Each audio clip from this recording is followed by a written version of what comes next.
Hello, and welcome to Season 2, Episode 10 of the Punk Rock Drummers Podcast.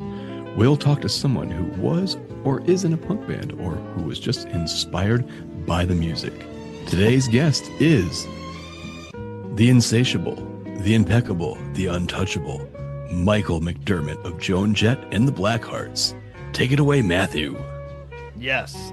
Why are you talking like that? I don't know. It was my... Well, come on. It was good. It was smooth. I think it worked. It caught me a little off guard. That's all. Wait, now you gotta redo it again, man? No. That was great. That was good. I like it.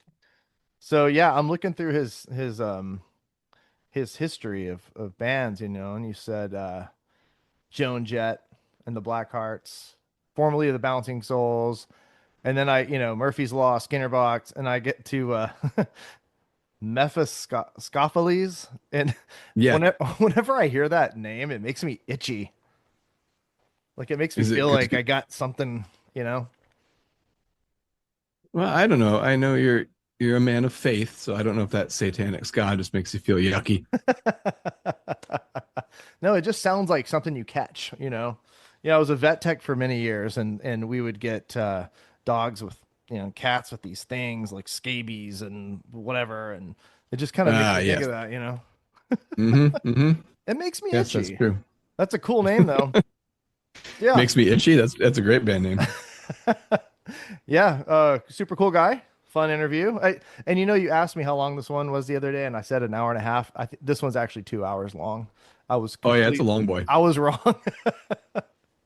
It is a long dog. Also, hey, I just wanted to clear something up really quick. I listened back to the episode, and the way I worded my time recording at the studio with Pete, I want to clarify that I was in his studio recording something.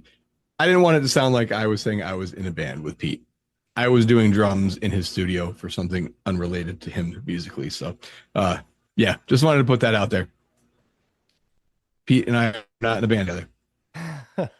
That's all. That's all. I didn't want it to seem like I was fucking implying that there's this big secret thing happening. Just boring old me. Yeah. And I was just informed that all of the bands that we asked to submit music, they're all so Christian made a post and didn't say for you to send an MP3 of your music so we could play it. So I think one person only sent an MP3, like only one band. So if you're one of the bands that emailed us, send some MP3s, okay? That it makes it so much easier. Yeah, It's all Christian's MP3 fault. name it. MP3 name of the band, where you're from, MP3, and a picture of your wiener.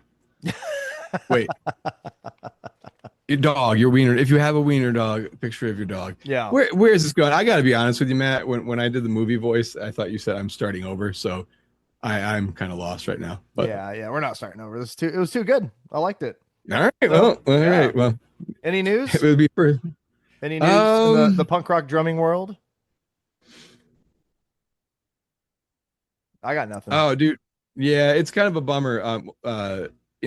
As most people know, Lou from Sick of It All is cancer's back and he's fighting it again. And the drummer from Biohazard is auctioning off his kit, but it ends today. I didn't know any of that. And by the time this is out, the kit will already have been auctioned off. But if you do want to help, there's plenty of ways. If you go to their Instagram page, it's just at Sick of It All. You can find I know Mike from Agnostic Front's auctioning off a guitar. I know you guys aren't guitar players, but it's a fucking cool guitar. Yeah, and you can probably find out any other way. There's a lot of people auctioning off a lot of stuff to help out. So if you feel inclined to do so, it'd be cool. Yeah. And also, our sponsor, wonderful sponsor, SJC Drums. I think they're still doing a giveaway, right? I believe so.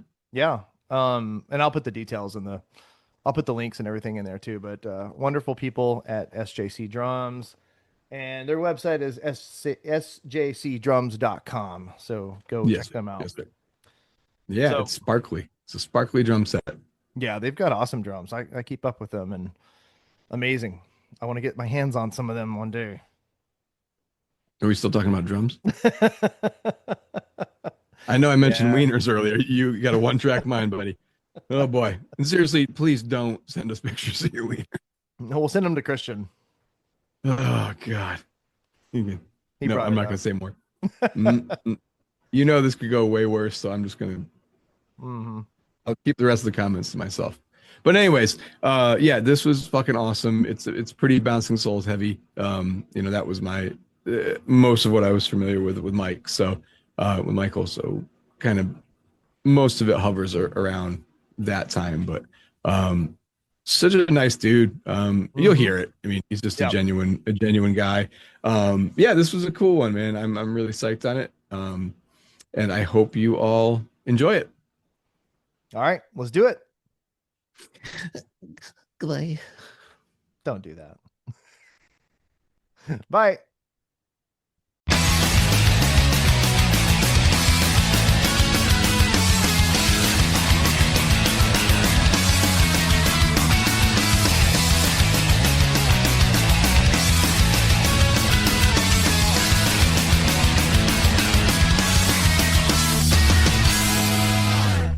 Before we go any further, we're recording, right? Yes, we are. I don't want to do like an episode and then just have it be like, hey, Michael, I'm so Right. scared of Yeah. that. I'm so terrified of that happening. Right. Well, we just interviewed Frederick from Millencolin Oh, shit. yesterday, and whenever it went to download everything, it was like, you don't have enough space. We can't do anything with your video until you have space. And so I had to like go in and like erase all this stuff. I'm like, oh no, I don't know if this is important or not. I hate that. Yeah, so I hate think I that. fixed it. It's crazy. yes, Matt's digital online vintage Playboy catalog is just his archives are wiped out now, unfortunately. But Oh, well, you got to this make is more room. We're in important. the cloud. All right. Awesome. Cloud. Thanks for joining us. This is amazing. Dude, it's awesome. I thought I would get into the. You know what's funny, man, is in the Blackhearts we have like the band, like Dougie and I and Hal. We have this like, and it's just sort of like the ideology of like falling in line, like 1, 2, 3, 4, somebody will do something and then somebody will follow it, and it's just like how you have that like symbiotic relationship. And so we were like 1, 2, 3, 4, 1, 2, 3, 4, and then like Wackerman comes out with this, and and I was like, you got to be kidding me. And I was like, yo, so thanks Brooks for the shirt. That's It awesome. was I just love it. ironic, it was very, very ironic. Yeah, But no, that's thank great. you, man. I mean, I've been following this, since the get go, and Oh, cool. I just love what it's grown into be like. They're like, and I think it's exactly what you wanted, is to like nurture this like awesome community, and you've Yes. done that. Like, there's nobody that's I mean, I kind of today on Instagram, I kind of gave Rhino some shit. I didn't see For it. like and I even brought like Donnie into it, and then Donnie, because Donnie is like one of his best friends, and so Right. and I was like, Donnie, did you ever get packages from Drum Key Shop? I never get packages from Drum. And Donnie's like, no, man, that dude never even returns my call, man. He's a fucking buster. And Rhino was like, oh, you fucking guys. He's like, bullshit. And I was like, yeah, so yeah, but I love this, that there's no thing, you know what I mean? There's no, again, you've cultivated this loving community. I think that's what drummers are. I think we are. We're not like, as much as there's like a competition when you sit down, like when you're at a show, Mm. and you want to sit up straighter because Morris is over there minute. You're like, but it's true though. That Yeah. like you have knowledge. You have this wealth of like, oh, he did that wrong, or like he did that right, or like I don't think he meant to do that. And so like you want to, yeah. So, but yeah, I love that you want to be as good as you can be, but nobody sort of is. We very much big up the next guy. Yeah. And so Right. I love think Well, I that's mean, cool. I love I what you think guys are doing. well, thank you, man. That means a lot to us. And I mean, the real reason why, I mean, I can't obviously speak for Matt, but why I wanted to get the podcast part of it going is just like, I feel like there's so many talented, not just drummers, but musicians in punk rock and all like the adjacent scenes that don't really get any credit. And I mean, I can't remember as a drummer how many times throughout the many years, and someone's like, "How'd you write that part?" Or "How'd you come?" Like, no one cares. We're just kind of in the back, and it's really cool to be able to kind of like just give people their flowers. And as you'll find out, most of my questions are just going to be cleverly worded compliments, so you'll have no answer to them, and you'll just have to take the compliment. This is how we roll, you know. So I'll figure out a way. but but yeah, man, we definitely we appreciate it. And I know what you're saying. Rhino actually, the Descendants came to Albany where I live a couple months ago, and Rhino got me side stage and was watching Bill. The fact that that dude at not at his age, but how many years he's been playing, how long he's been in Descendants, he's still changing and coming up with new parts that are just insanely interesting and busier than what he did back in what some people call their prime. So I hear you, man. It's like he didn't do Because that. he's That almost playing like he's figured out a way to like pick up like he's playing, and then all of a sudden he'll like pick up a Carl lick. Like if Carl does something, he'll like do, or step in, and he like does you. So yeah, wait, and but it's super cool. I love that. it's wild, but The evolution of the ape. The drum ogre. Yeah, man. I had the privilege of being his drum tech back in September. It was at a small show, and I did it last year too. And it took like 2 hours to set his drums up, and then and once we got through that, I just kind of stood behind him, and if he needed something, I gave it to him. If he needed new in-ears, I gave it to him. So man. I was like, man, Rhino, he does a lot of good stuff for him. Oh yeah. You have to be, and you have to. There's this like caddy-ish kind of thing that you sort of do. Like, dude, I Warped Tour, man. We would sort of do that with each other, and like Thursday was on the other stage, so there was a lot of times where I would just run, and also because my Tucker's my boy, so I would like hang out with Tucker. But then I would start to do like the one thing that blew his mind. It was like I went in like one of those like stage towels, like black stage towels or whatever, dipped it in an ice cooler, and then just came and like put it on his neck, and he was like, "Oh my dude, like next level shit." Like so, like just like I love that. I'm waiting to be able to do that. I kind of want to do that. I know that sounds weird, but like I feel like I want to drum tech at some point. I'm sure you'd I know, be great at it. I have a couple of people that always ask me about it. I'm like, I'm not drum tech worthy yet. I'm not in any of these huge bands or anything. So right. Maybe one day, who knows? Well, now me being who I am, I don't always have the smoothest transitions in the world. So I'm not even going to pretend like I do or will. But we've talked about other drummers, we've talked about other stuff, but we're here for you tonight. We're here for Michael McDermott. So dude, it's funny is I first became aware of you with actually Mephistopheles. Oh, wow. Which is a trip. What years? Because there's nothing like their Wikipedia doesn't have any like members from this kind of. So I guess the question would be Mephistopheles or Murphy's Law first. Murphy's Law. Murphy's Law. Okay. What years was that? 93 into 94. Okay. Yeah, but I got and bless both their souls, man. But I when I got in the band, it was like I was in a band with Todd and Chuck. Okay. We were in a band called Shine Time Station. So, and then Jimmy one day needed a band, and so like I got to join Murphy's. But I knew like first off, I was like a fan of like Dougie Beans and Todd and Chuck, like that lineup. And so I even have a cassette, man, of our first rehearsal at Ultrasound in Manhattan, and we just wrote a set list, and like Todd, Chuck, and I, we already had like a musical, rapport and language. So they were like, hey, there's like going from Cavity Creeps into a thing, or actually it was from something into Cavity Creeps. There's like just the 4 hits, and then into it, blah, blah, blah. So, but we just played like a set. So for the first long time while I was in that band, until Todd decided to go to LA and try out for the Chili Peppers.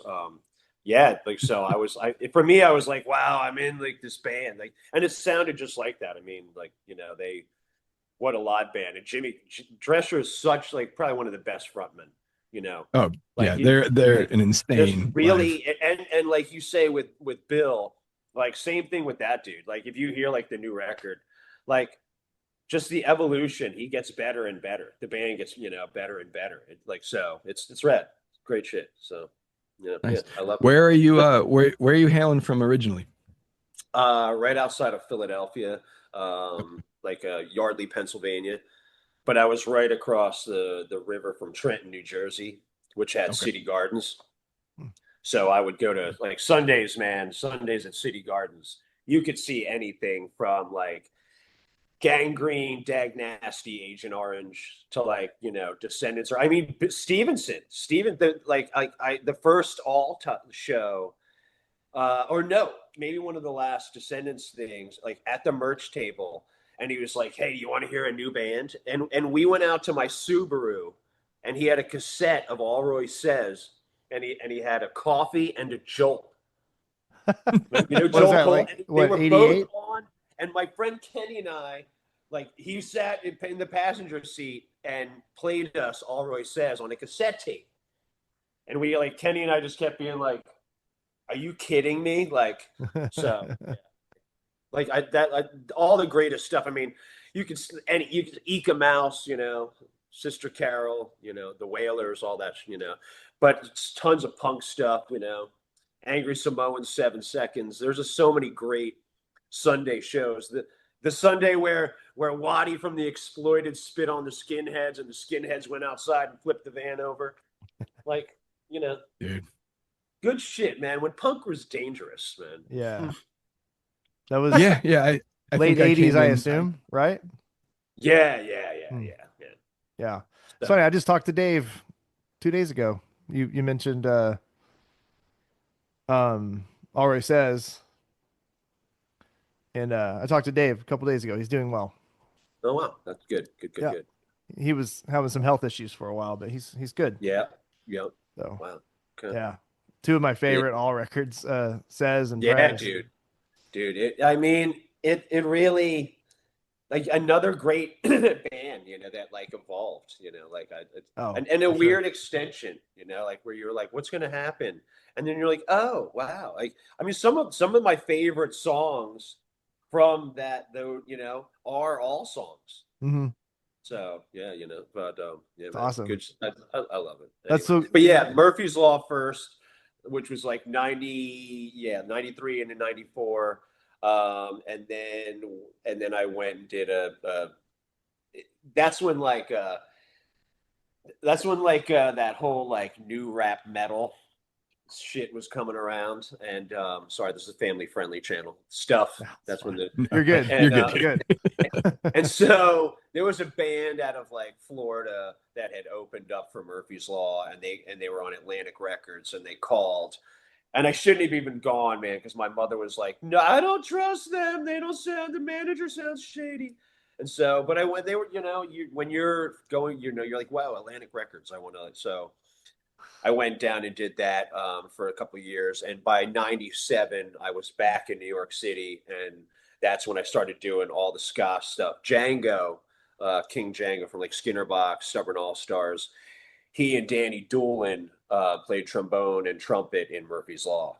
So when Okay. I came back, Django needed a drummer, and then I just got to do all that kind of stuff, and then it led to just anything. Like I got to pick up a couple Slackers gigs, a Buford O'Sullivan gig, and then meth. Like all those dudes, I knew all those dudes, and I'll tell you, dude, that was like I had a crazy marching band director, the best, great, and we were like a military band, and Grothman was awesome and like family friend, and a lot of love, but like an intense motherfucker on what he wanted, and so like you would like during band camp and stuff, like you would like I would like wake up like it was so much stress, and you'd be like and I'd be like sitting up in bed, and I would know that I was like in bed but I would consciously, it's like other people would be like, dude, get up. Grothman's gonna shit. He's gonna and I'd be like, I'm so tired. I can't do this anymore. I gotta lay down. Same shit happened with meth, dude. Trying to learn that stuff, man. I remember I was at Dave Hahn's apartment one night going over charts and I passed out and I like woke up and it was just like it was just the most intense musical experience, you know what I mean? To try to learn Wayne Dutton's parts, man. I mean, that Yeah. dude, I mean Broadway drummer. So, you know, like Cats, Good Man Wow. Charlie Brown, like stuff I mean, like did some shit. So it was very when you're like punching out of your weight class, so to speak, like I was definitely punching above my weight class with that band. But I think that as a drummer, like when you throw yourself into the deep end and you are like, I'm going to drown, like it you only have one chance. So I did that. Long story short, years later, like God, man, maybe even 2012, 2013 they needed somebody and I got to go back and do a bunch of shows that I got to like in my own head like redeem myself. I feel like I had like grown as a drummer. I had grown enough that I could like actually comprehend those parts and tackle them well. So like that was a you know like a sad story that you're sometimes are like, God, I wish I had the, and I was like, I got that chance. And so I was stoked to be able to go back to do that. Dude, that's But that, amazing. yeah, yeah. But that was like, that was the band I was in meth and we opened up, it was like the H2O Bouncing Souls tour at the Trocadero. And that's when I saw the Souls and that's when they saw me. And like not long after that is when Hmm. they had like a Village Voice ad that was like drummer needed. And so then I called and they were like, I was like, but they were like, there were two different drummers and well, there were two Michaels in meth. There was Mike Reich, and he's on the first record. And then so they were like, which Michael are you? Are you the guy from the first record, or are you the dude that just played at the Troc with them? And I was like, I'm the dude that just played at the Troc with them. We're like, oh, okay. You're So like, I don't know Retired. how this is gonna go. yeah. So, but anyway, there you go. So there's a yeah. So meth and then or Murphy's Law and then meth. And Murphy's then Law, but then like Skinner Box, Stubborn All Stars, you know, some slacker stuff. Like again, all sorts of weird shit, and then like into meth. So okay. And then from Mephscopheles to Bouncing Souls. yeah. I Yeah. mean, from like '97 to like 2000, I was just like in ska world. That was like the third wave, dude. That Isn't Yeah. whole ska like, fun to play though? Like I've dude, never really been in a ska band before, but it just looks yeah. like it is fun. It's kind of a tighter, kind of rhythmic thing than You know something what, like, dude? I never got jazz. yeah, I same. can swing like a motherfucker, but I just can't. I just and I appreciate that. Kind of the Mhm. same way that I don't really want to be like I could Right. never do what Wackerman does. Holy shit! Like Yeah. his feet alone, I'm just like, um. So, but and you find where you want to sit and what you're great at, and you know what I mean, and you should do that. Hmm. Ska was and reggae were one of those things that were like, oh shit, I could swing the hell out of this. Like Yeah. it's like when you get it, you know what I mean? Like jazz, it's kind of like when when you start out and you try to play Descendants and you should be playing like Phil Rudd AC/DC shit. You're like, dude, you Mm. just started. Like the 16ths in your forearm are gonna kill you. Like you're gonna have like cramps and like go play Yeah. some Phil Rudd, man. Like you're not even going to be able to get the Phil Rudd shit either, but it'll be closer than you trying to be like da da da da da da. Like you know what Right. I mean? Like Jesus Christ, like and that literally happened, dude. When I first played Enjoy, like that record or whatever. Sorry, when I first tried to play Enjoy, like literally cramps, like not Oh like yeah. the pains, man. Like just trying to keep that. And I had come from drum corps, dude. So like, but like just all that like da da da da da. His Hmm. little. Yeah. So, That's how I play. Like that's how I learned. yeah. I'm a little younger, so it was like I started playing when, you know, Green Day got popular, around that time. And that Yep. was, Trey Cool was a lot of those quick eighth Yeah, notes. man. And so like I've been doing it for 30 years, so I'm used to it. But if I don't do it for like a month, man, it takes forever to get back to it. Yeah. Oh yeah, yeah, yeah. Hell yeah. I'm talking like 86, man. Yeah. Actually, I was like, ow, ow, ow. Well, I'll tell you what, man, you do have the some of the cleanest one drops that I've heard. That's not Thank I you. think everyone think that's such an easy thing to do, but to get that rim click and that bass drum to hit at that Yeah, exact man. same moment, it took That's hard. uh, yeah, Yeah. I got to shout out my buddy Carl Blackwood who gave me the best tip in the world for that is just lean into it. Yeah, man. Get the whole shoulder and that drop hits so clean. Yep, But yep. yeah, I mean that's I think a lot of people probably don't or aren't really aware that you're a pretty accomplished and talented reggae drummer just outside of ska. Um, Yeah, I love it. I mean, again, I'm on that team. But I've just always gravitated toward again, like go as a kid, you don't really know. I mean, and you know Bob Marley or whatever, but like again, City Gardens, man, and you'd be like, as you would just go there. You know what I mean? Like because you knew that place. I mean, Jon Stewart was a bartender there.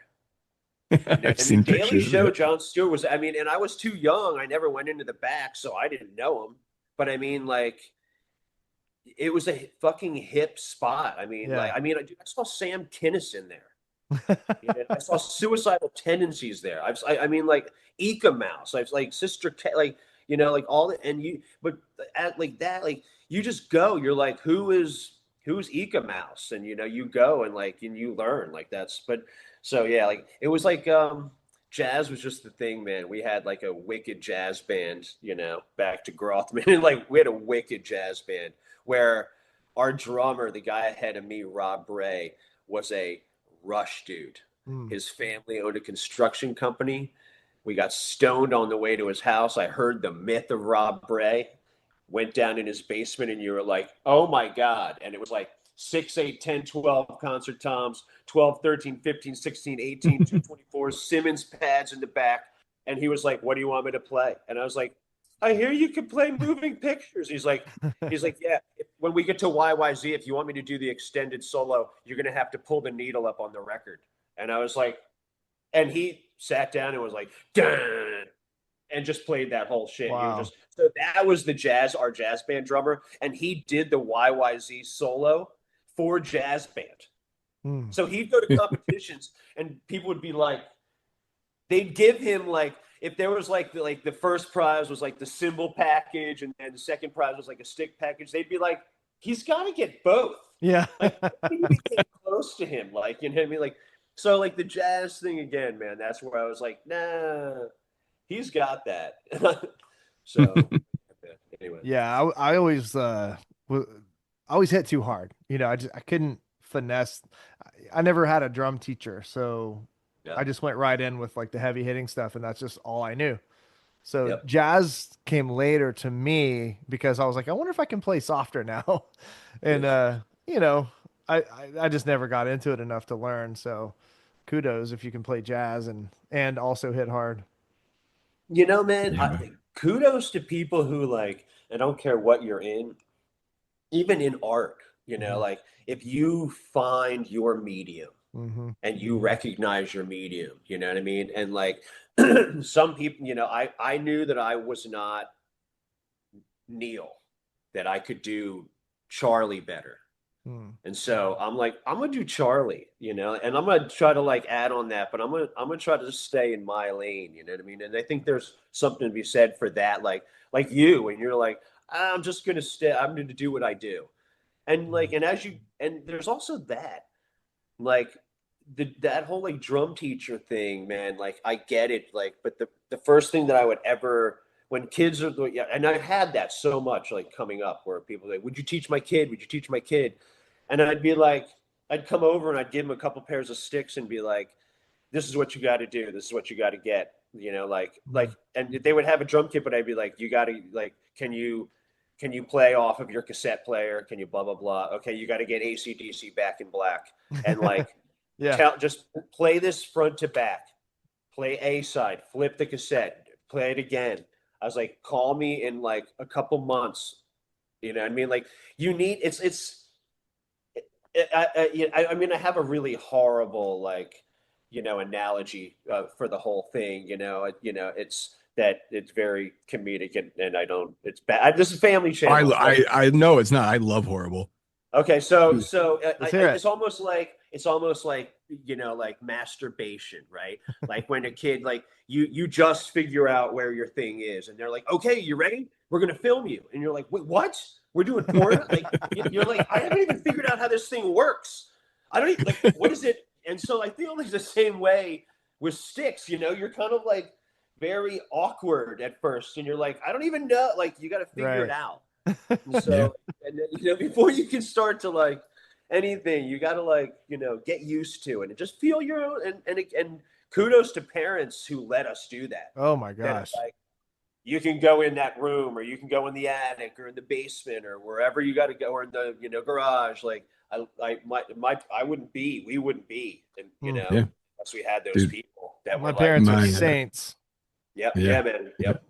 Well, I grew up, my older brother, we're only 18 months apart, and he's bass and guitar. So, I mean, they literally, until we moved out, every single band we were ever in together was in that house, man. And my father, bless his heart, I remember he'd flick the basement stairs, like the lights, if he wanted us to stop. And he came down once, and he walked up to my friend Josh, and he goes, "Give me your guitar." And my dad's like 6'5", he's huge, and the kid's like shaking, and he gives it to him, and he tunes it, and he goes, "If we're gonna play shit music, at least do it in tune." Gave him his guitar back and went back upstairs. So he's down, dude. He's always been super supportive of music, man. I feel very, very blessed that it's good shit, dude, for sure. My mother did that. She was a concert pianist and like choir director, and so she would flash the lights and be like, she would bring the guitar player up, and she'd be like, "Okay, you got 2 chords. We're gonna tune the guitar and teach you a 3rd chord," and would sit with them at the piano and be like, "And let's find the chord. There you go." And like, so she was really good that way. She never knew that Craig, my bass player friend, like he would walk in with his bass and then the case, because the case was filled with beer, and they never were like, why is there? I mean, maybe they were like, "Oh, he's got 2 basses." I don't know, but I mean, like, it was never. And but so, yeah, dude, that's great. Love my parents. Yeah, man. Sorry, Mom.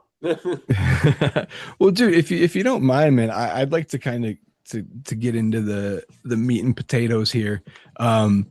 So I don't know how to lead this. I always hate doing this shit like this because I don't want to make this about me. But when I started playing, it was primarily like metal. Sepultura, Igor was like my all-time favorite, but I couldn't quite keep up with it. And I was in bands and whatnot, and I was kind of just teetering on the edge of, I'm 13, 14 at this point, but whether I wanted to keep going or not. That's when I got Good, Bad, and Argyle. Yeah, man. So for me, Shal's drumming is like what kept me going. And I mean, I learned how to play those first 3-4 Souls records. And to me, he had such a weird, unique style of playing, like a lot of hi-hat crashes, a lot of like bump, like hiccupy, just insane drum style. And I know that he was, I'm sure he wasn't there. It wasn't like a RKL Lagwagon where it's like, "Hey man, like let me lead you into this. Let me kind of show you some stuff. We're buddies." Was it, was it weird trying to like come in and learn those parts? There was even, and I can't, I wish I could do the thing right off the top of my head, but like what he even does with like Hopeless Romantic. And so when I got to, and again, I can't, I want to reference what he does, but I can't, I don't have it off the top of my head, but I do know that like, it was like, he was just sort of playing against the guitar a little bit, like and so when I was like, fuck, I was like, I just want to be like, da, da, da, da, da, da, da, like, like, just like, and so I was like, can I just play with you? And Pete was like, "Well, what do you mean?" And I was like, instead of like, I was like, I'm not. I'm sorry. You know what? Because you sit with Keeneland. You sit with Keeneland. Say no.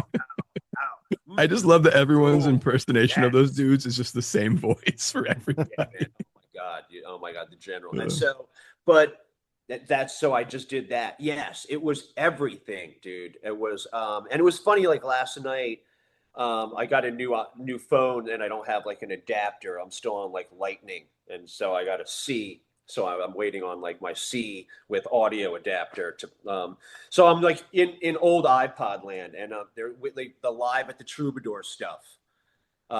Like started coming on, you know what I mean? And I was listening to old, just in shuffle, and it was just odd, like Joe Lies and stuff like that, like thinking about like what it, yeah, it all had to sort of be kind of reinterpreted for me to be. He was one of those people, dude. Like Warren from Against Me, like it didn't matter that George came in. You know what I mean? Like I still even sort of feel the same way, like with some of that. Even I like what I did with Hopeless, but I mean, like I almost feel like you do some of that stuff in injustice because it like again like the music doesn't sound the same without those guys. Like that kind of drumming, as awkward and non what's the word I'm looking for? It just you we don't drum. There's like certain points it's just sort of like not like that. We don't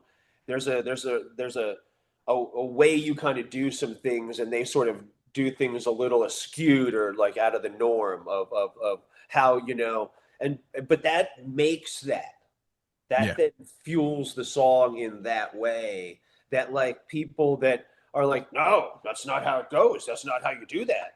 You do that like this. And it's like, well, you don't, yeah, you can, but you can right. also go, or whatever. Like, I mean, and like, yeah, I mean, it was odd, but I mean, it was super, it's super cool to try to figure that out. And they were super gracious, and again, you have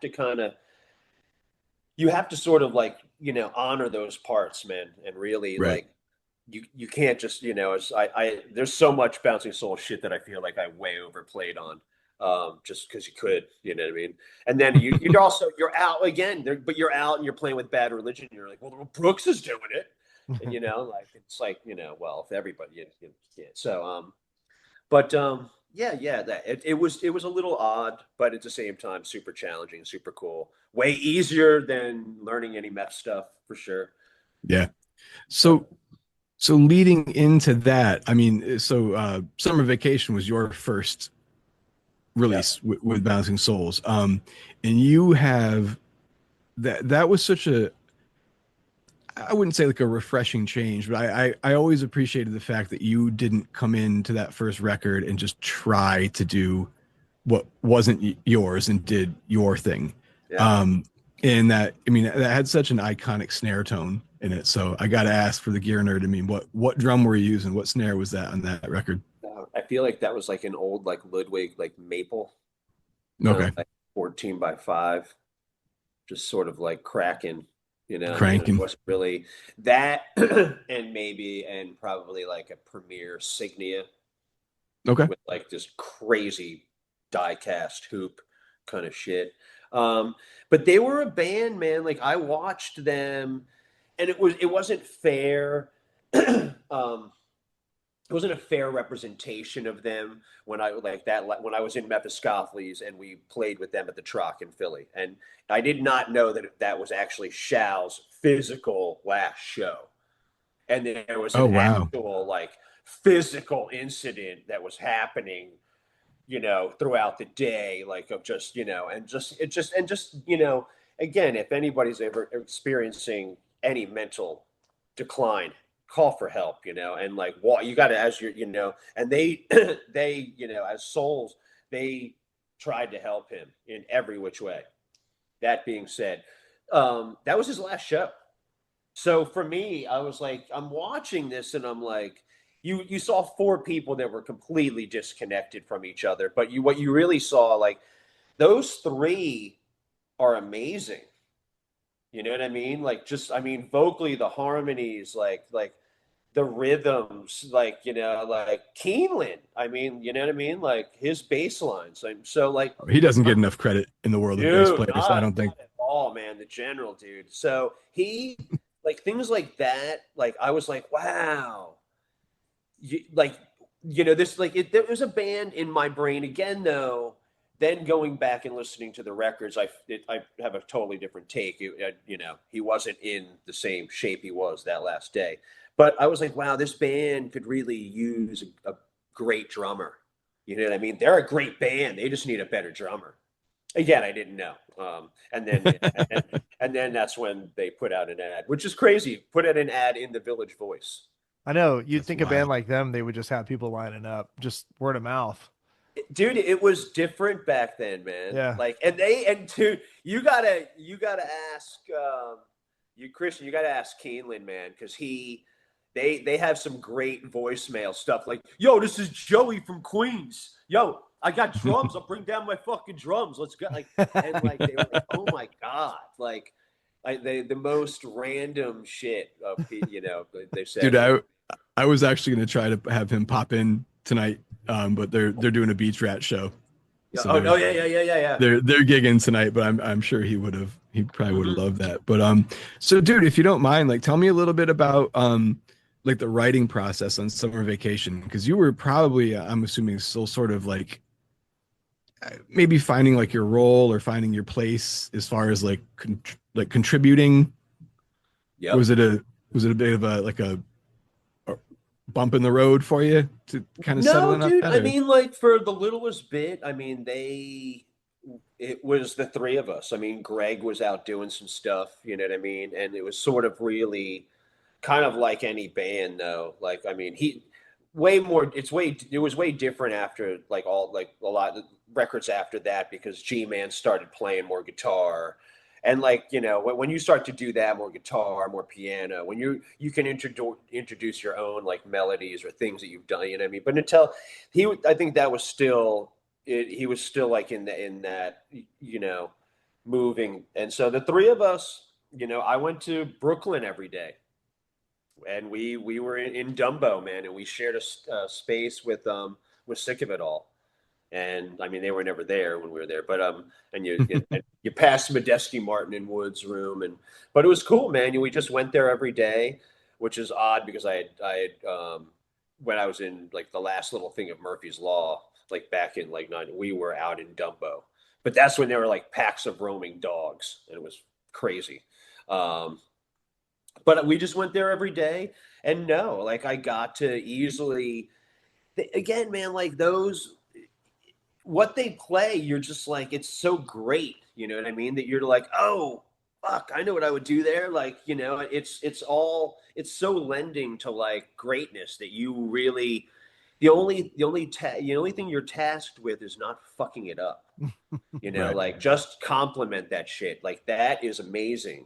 And like, so and we did a lot of demos, just three of us and stuff like that. It was great. It was awesome.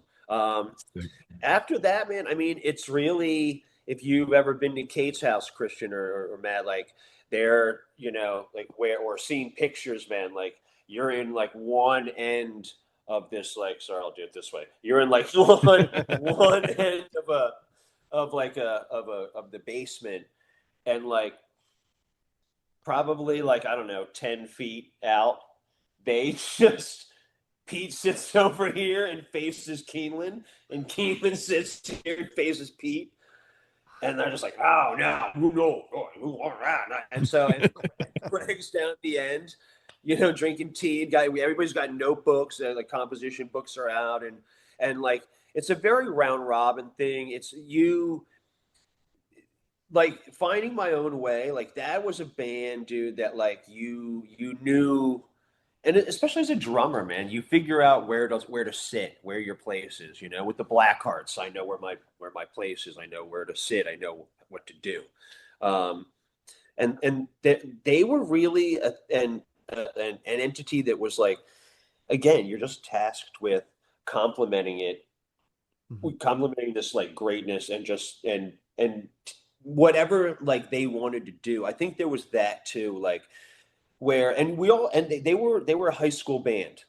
So you're gonna, as you come up, man, like we've all had it where you got like, like Ricky leaves band practice, and you guys are like, yo, man, fucking Ricky sucks, dude. And just like, dude, but he's our bro, and you're like, I know, dude, but like, he can't do it. You know what I mean? And you're like, well, you going to tell Ricky? And you're like, no, and nobody went. And Ricky stays in the band, and I think like they didn't ever want Shall Out, but when it happened, and then like Keeneland, dude. I mean, Keeneland's like a hardcore kid, so like being able to be like, you know, I mean, he was like, yeah, you could do that. Holy shit, do that. I want to do that. Like, and you're like, okay, and you just do it. You know what I mean? But like, and I, and because some people like, do the cheater where it's, and Yeah. some people like, like, it's not, it's not that.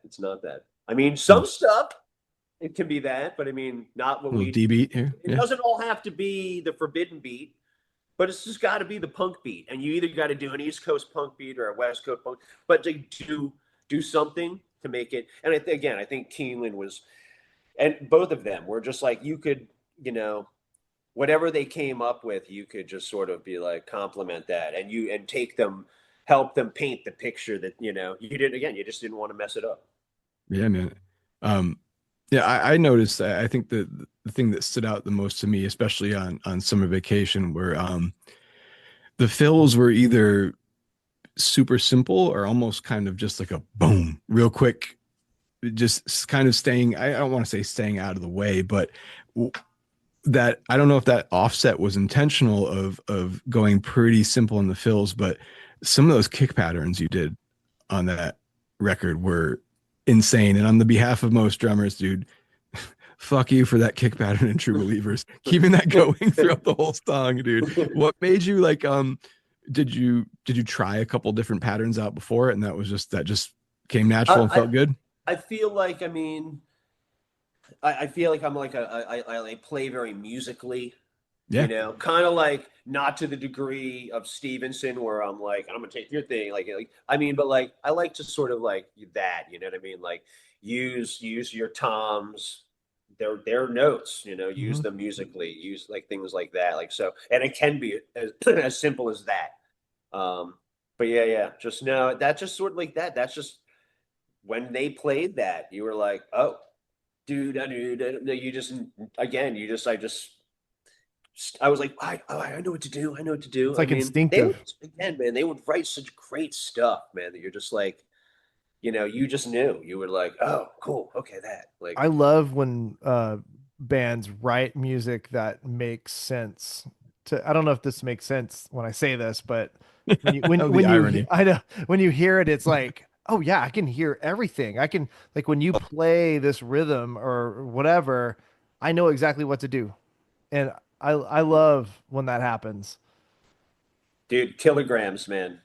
Which God bless us, but I think the band's kind of like a little. I think we kind of imploded. I wasn't there during the implosion, but Sammy K, when we started, he would send me stuff, and I'd be like, ah.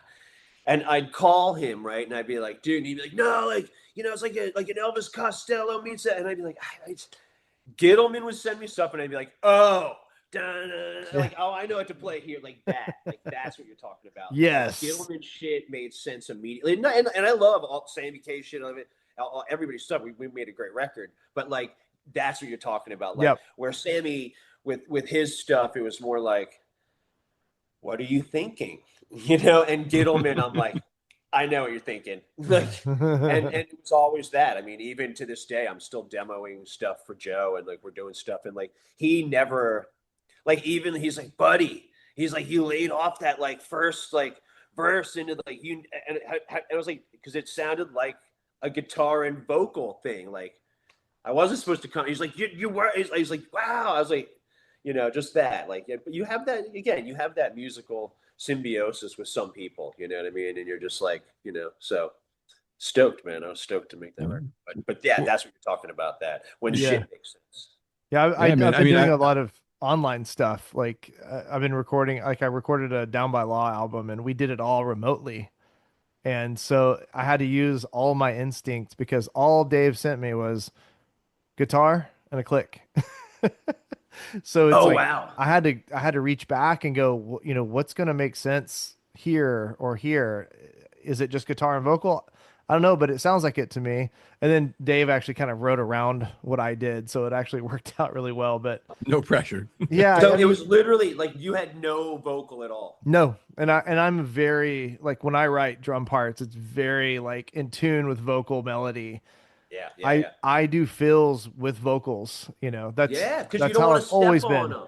Mm-hmm. Yeah. Yeah. And even if you're like, cool, here we go, we're going to the chorus, like how much swish, like what's your tempo of your vocal? What's the timbre? Like Mm-hmm. are you singing high? Do I go to my high cymbal? Are Yep. your timbre lower? Do I stay low? Are you Yep. fast? Are you like yeah. And Vocals is I did a record where it was like a metal thing and he'd never ever but we were so rehearsed, right. you know what I mean? That it wasn't even like, but we were in a room and you knew, and then we recorded, and then like, but then when he handed you the thing, I was like, oh, cool, this is what it sounds like. That's what you sound like. Okay. Yeah. Like, Yeah. Oh, it was tough, but it's cool because you have all these years of experience to grab from, and it turned out yeah. really, really good though. So Good thing they weren't filming you from day one. See, I know, you right? have those. You got a lot of time to figure it out, kid. Yep. You're like, I know how this works. All right, Well, it's let's cool. go. It's cool that we can do that. It's Yeah, yeah. Oh, yeah, yeah. No, dude, when did you start to? Let me flip the script. When did you start to home record? during the pandemic. So Me only too. like 5 years ago.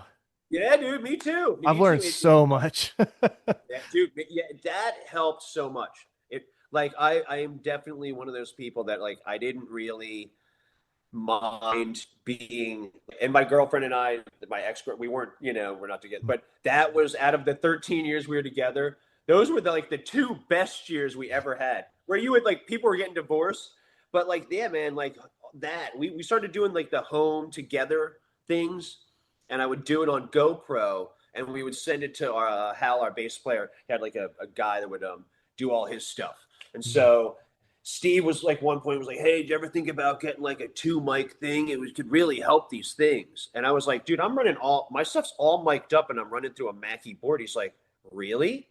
He's like, "You?" And I was like, "Yeah, I'm all mic'd. And he's like, I was like, "Get everything. What do I need to get?" And he's like, "Let's get you a Scarlett." And so like, That was the first thing I bought. Yep. Started with Scarlett, and he walked me through Cubase.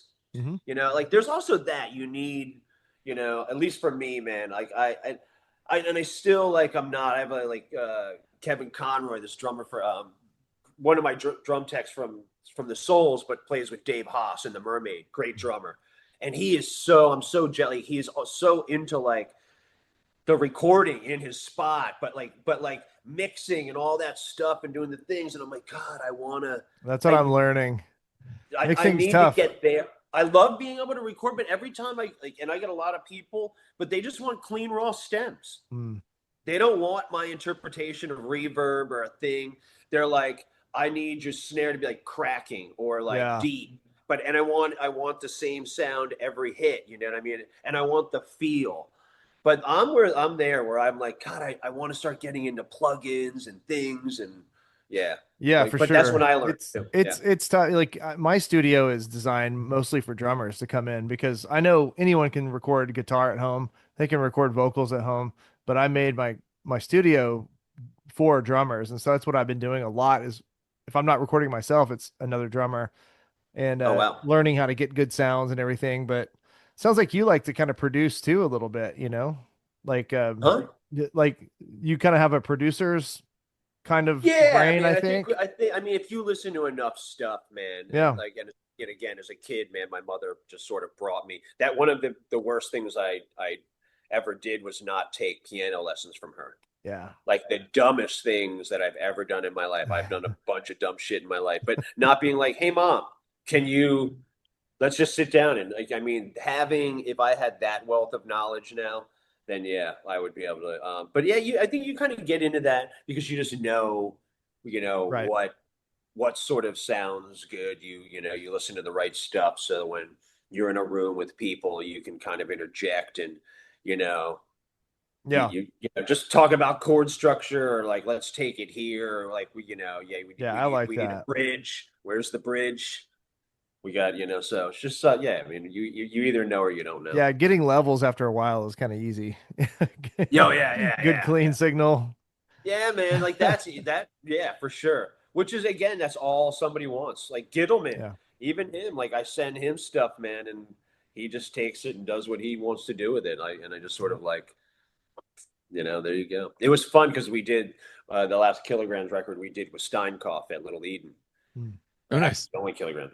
So that was super cool. I got to like, but you know, going back with Pete again, and just like reliving all of that and just seeing him and being like, yeah, I remember this. Like, this is the genius of Steinkoff. You know what I Yeah. mean? Like, just how, but Drum room upstairs. yeah, yeah, yeah, Oh yeah. yeah, yeah. I did. Is I. I'm going to be on 2 episodes back to back talking about this. Now I feel like a douchebag, but I did some stuff with Pete, some drums, and for something a project I was doing that never actually went anywhere. And it was, dude, it was a trip. Like I rarely get nervous, and I was just fucking the drums up because I'm sitting there. I'm like, dude, this is where like the albums I learned how to play were recorded. And then like in my head, I'm like, I definitely, Matt knows this. I'm very much in my own head, unfortunately. But now I'm upstairs and Pete's downstairs. And Yep. all I can picture is Pete down there being like, the fuck is this guy doing? Like Dude, it was brutal. But I mean, what a sweetheart Pete was. But that started probably, I mean, maybe he did it before, but like my last, where we did that EP with the Menzingers, where like yep. Blackout, like which Blackout's probably one of my favorite soul songs. But that, like my last two soul songs were recorded there, like upstairs. Like we had moved, we had done like a lot of stuff once, like once we got into Kate's basement, we would like, I mean, everything was pre-prod so much that by the time we got places, man, you were just like, okay, we know how, we've already recorded these songs. Yep. You know what I mean? And like done and then maybe re-recorded them. You know, so it was super cool to go you know, easy that way. But yeah, so I was always in downstairs and I love downstairs because you could see everybody, but then yeah, we moved upstairs and it was like that was way more daunting, you know. Yeah. So I mean, I went back there. I went to record. It was that weird time between like vaccines and the Delta variant. So like it was very like Mm. very separate as well too. It was a again nothing to do with Pete. It was a fantastic experience as far as that goes, but everything else about it was just like I'm playing a kit I never played before. You know, I'm like this is just yeah. It was a trip, but again, man, being down in that control room and just like looking at all like the banners and flyers and shit stuck to the wall. That dude, was worth it. That yeah, was worth it alone, man. it same with me when I would just went when I was back there like doing that Kilograms record. You're just like it was like even just going up and I spent so much time in that house. You know what I mean? And so like I mean I grew up kind of in that house a little bit, you know, and so it's fun to just sort of be in that and just them. They are great people. And you know what I mean? Like I mean I'll see them. They come down they're in Austin December 6th. So I'll see them then. But yeah, man, I'm looking forward to having That's Are some you three gonna fun. do hours one from of me. your Huh? That's 3 hours Yeah, from yeah. me. I'm in Dallas. Oh shit. Okay. Yeah. Okay. I yeah, just get over there? We got li- yeah, man. I got to get up your way. yeah, little Joe just came down. My cousin Tanner and him are starting a base building business, and so I was with little Joe all day, and he he was like, "Yeah, tell him I said hi."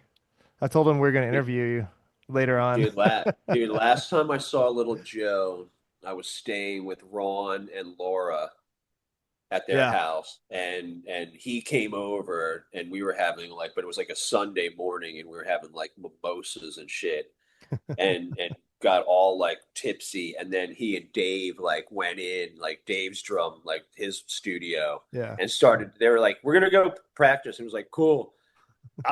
I don't get drunk, so I'm mimosa'd like Laura and I were both. She's like, I'm gonna go to my room. I'm like, I'm gonna go to my room and lay down for so so good. That's wild, man. Love those dudes. Yeah. Love those Yeah. We had great Ron bass. on Yeah. what a few months ago.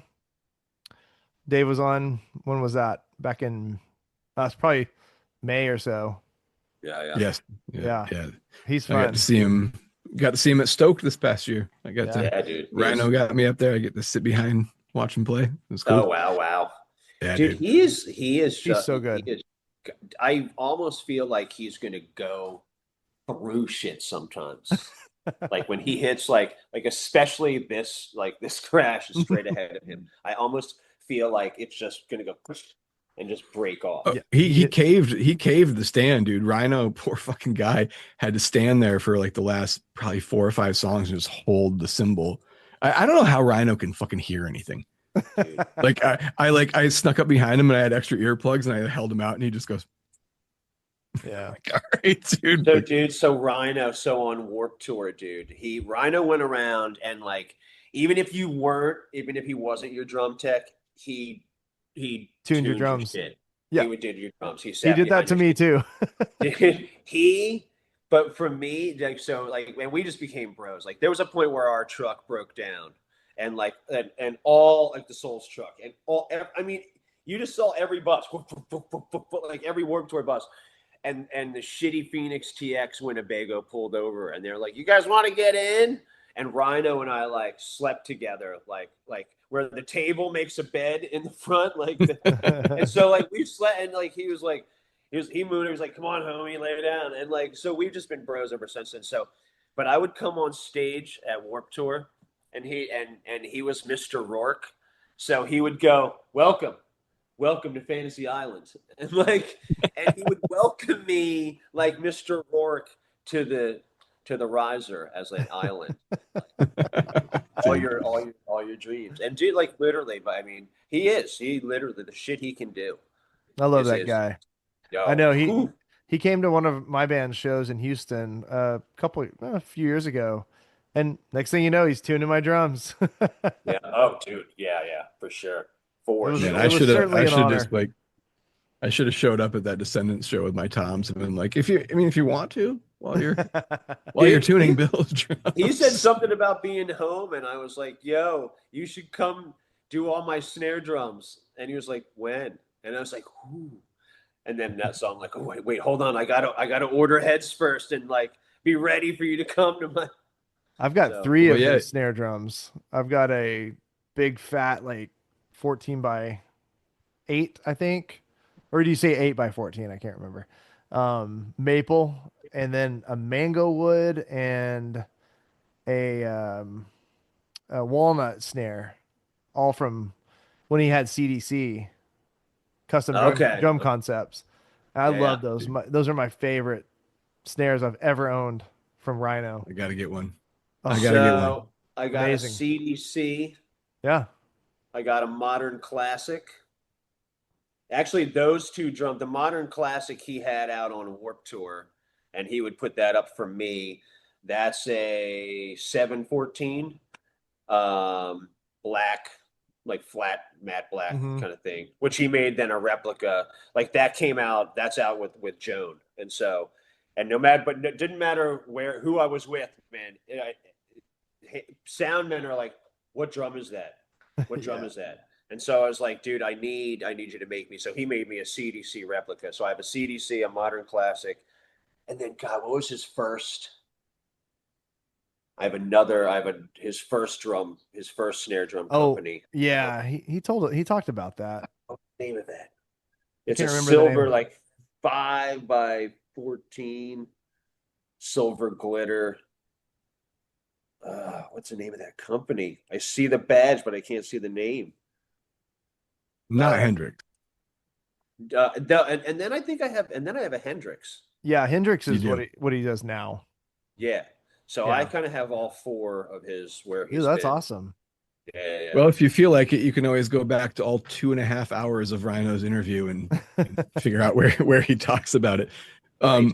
So dude, when I met you very, very briefly at that after party for See Here Now, at the Independence House of Independence with Dave and the Mermaid, Yep. playing as the bands there. I actually I had to approach you about that snare drum because it just sounded so fucking good, That dude. was And whatever for I a think drum, that was whatever they had. I think I walked up there with with my sticks, man. Oh no, you play. I'm sorry, the one you were playing earlier that day when you played Oh with yeah, Joan. yeah, yeah, Yeah, yeah. that was killer. And again, man, you were very very kind with your time. I Dude, you appreciate know that, what, dude. man? Like, if you're not, if you like, if you're a dick, dude, like, I don't get that. I just don't get that. I mean, you know, nice really does get nice. Hmm. You Yeah. know, it's funny, man. Like my nephew, there's like uber rich, and he like in this like crazy gated community in like West Palm, like West. I mean rich, and where like their HOA is like your Raptor truck, you can't be in your driveway, like so, and like and I mean literally you can't just even have it in your like $1 billion house drive. You have to park it like backed up in between like weird some head shit. And so he writes a letter though to HOA, and he references that as well. He's like, I was always raised nice gets nice. And I was like, no way. That's some grandma shit. I was like, That's wait, like awesome. that, and like, but that's, and it was just I mean, I literally just read this today, and it was a great reminder of like that's how we were raised. You know what I mean? Like, you you should hold the door for your girlfriend. You should open the car door. You should like seat them. You should like go back to like being a gentleman. Go back to like when I mean, there's so many times you see somebody and you're like, hello. If I catch eyes with you, even if I don't, I'm gonna say hello, good morning, afternoon, or I'm gonna hold the door for you if you're coming up within 40 feet of me. I'm gonna like, and it's one of those things like I don't get why we won't, I'm not gonna get political, but like we've just gone to a place that's sort of just odd. And I'm Yeah, just sort Yes. of like, man, Yeah. bring back the gentleman. You know what I mean? I agree. Yes. Matt I Matt agree. Matt usually goes like this and then does a curtsy. It's Dude, yeah, I mean, but I mean, it's there, yeah, hell yeah. I mean, there's that too, like a little bit of like honor, like strength and honor. yeah. Yeah, I Uh, disappointed my mom because my very first date she took me on, she was like, make sure you open the door for her. I opened the door and I got in. the way you Never worded let that that made it down. sound like you took your mom out for a date. I'm glad you That no, my girlfriend at cleared the that up. Okay. time. Not there's anything wrong with mom I dinners. learned my lesson that day.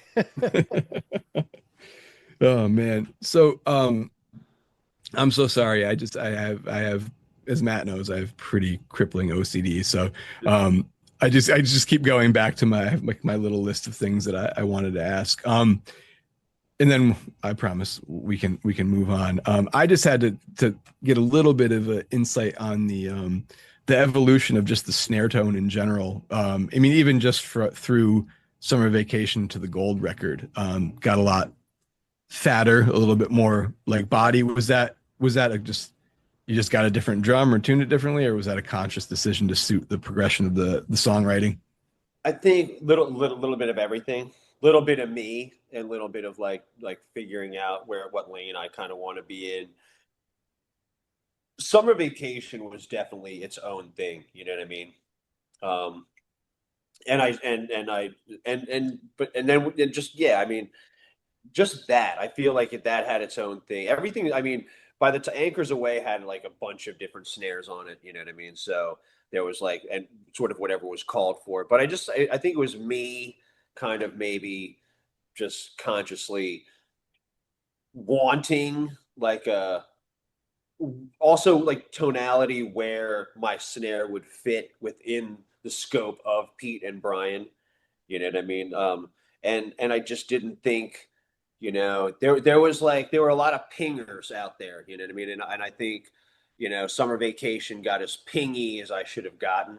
Like some of those like Orange County, vented stuff, that are like you're just like whoa, whoa. I mean, I kind of want more of like a snare. I want to hear a snare drum. You know what I mean? And I feel Not like like a that 311 snare. but I'll tell you what, man, that dude, man. So I was back to Todd and Chuck from Murphy's Law. So Shine in Time, we are playing the Wetlands, and two things actually. Like there was a Rage Against the Machine show, which was insane. Which you because everybody was like, "Who the fuck's that? Who are Yeah. they?" And then like, "Oh, that's who they are." And then, but then like a month later was like 311, Yeah. and you roll up and like, you know, we're opening. It's our hometown, but they're like this band on tour, so we're opening. And like he just had this like, you know, the three, not really as big as it is now, but I mean for back then, you know, like 3 and 2, Mm-hmm. and in a rack and blah blah blah, and like and you were just like, yo, and Hexam had some like Hammond down front or something, and you were like, yo, these motherfuckers better be able to play. And like Sexton sat down, man, and you were like, I mean, do music? I think music, like as a recorded drum part, like if you record drums and you know how hard it is to record drums and get great takes and solid, like to tend to think about not only is that record as a whole, but then go, he did it to tape. Yeah. And I mean, and that's when you're like, and that I think is like whether you like that band or not, like if like that those drums as a recorded performance, like wow, dude, wow. Yeah. Well, All his shit, really. But I mean, if that's like kind of your first record, you're coming out of the gate like that, yeah. like you're swinging. You're like you know you're hitting dingers already. Like Well, I and it's mean, funny because how do you replicate? Like, I've never understood how people can replicate the same, because his snare sound is always this pretty much the same, right? In yeah, my yeah, memory, I yeah, don't yeah, yeah. understand. I don't understand how drummers replicate that same sound. It's like he tunes it exactly the same way and uses the same snare or whatever it is, but it You just sounds cracked the perfect code. for their band. Yeah, he has cracked the code. I mean, you know what though? I feel like I get that, you know, with Rhino snares, Mm, where like I can get that same like sort of like, especially with the modern classic, man. Like what is like kind of my favorite. I can get the best of both worlds. There's some days that I can like seed it a little deeper, mm. and there's some days where like it sits up a little higher, and both are just sort of like Yeah. they're oh god, that drum dude. So he would put that out in '06, right? He would, and he had like a 13 that he was putting up for the Pope, like Vinny, less than Jake. Hmm. And so Vinny played the 13, some weird, I think it was like gold sparkle and some weird shit on it, like and so he put this black modern classic put up all the time, and I'd be like, dude, wow, wow, and he's like, yeah, man, I'll make you one, I'll make you one. And I'm like, and I was like, well, how much? And you know, how much would it be? And he, you know, he's like, well, you know, it'd be like whatever it was, $400, 600 Right. bucks. I think it was $400. So it was like a steal. And in my brain, I'm like, there's no way. Like the chances, kind of what we're talking about, the chances of the drum you making me sounding Yeah. exactly like this drum. I don't know you now. I know now. Like if I like now, I'd be like, well, of course you're gonna make the same drum. Like it's you. Yeah. But back then, I was like, so I rode my bike like up into like you know at one of the amphitheaters and found a cash machine and took out the cash and rode to him, dropped it down, picked up the snare and started. And he was like, I need that. And I was like, I'll bring it back for the set. And I rode off with it, and I've had it since. And then yeah, and then he made me another one with CDC, but Yeah. just because like I was like I need something that I know that like even mid show, like which that never happens to me. I never have some weird odd thing. But like that, I needed to know that they were like interchangeable, and it's him, you know. So I mean, like I know it's interchangeable, and they sound interchangeable. So Yeah. Yeah. Well, he made me that 8 by 14, and then my buddy Deedle, he loves that snare so much. He had Rhino replicate the same thing. yeah, Different man. pattern on the outside. Mine's called the Yeah. Kubert snare because it has those 3D block patterns. But Oh well. yeah, I don't know if it sounds the same because I haven't been around it, but I bet it sounds very similar. Same specs and everything. Yep. Yep. Wow. I love it. I'll Yeah. have to go. He's a master, dude. Yeah, I oh, just he's the yeah, he best. just knows how to build drums, dude. We Knows would how to. trade I trained his dog and I would board his dog. He would park his car here at my house and go off with Descendants, and I'd watch his dog Bailey, and then he Yeah. he would repay me with drums. Oh, yeah, man. No, that's a good trade Heck because yeah, you're kind man. of witty. You're like it's a dog who's like just giving love. You know what Yeah. I mean? Oh Like yeah, and she's the that's sweetest real thing. easy to do. Like, no, that's awesome. That's super Yeah, it was awesome. a good trade for sure. That's a super So good. when did actually, that's a good thing because I know that Rhino told us that he actually cut down one of your SJC kick drums. So when did you like link up? How did you hook up with SJC? I Mike from the get-go, from like back when he started making snare drums in his like grandmother's garage or basement or wherever he and his brother were making stuff.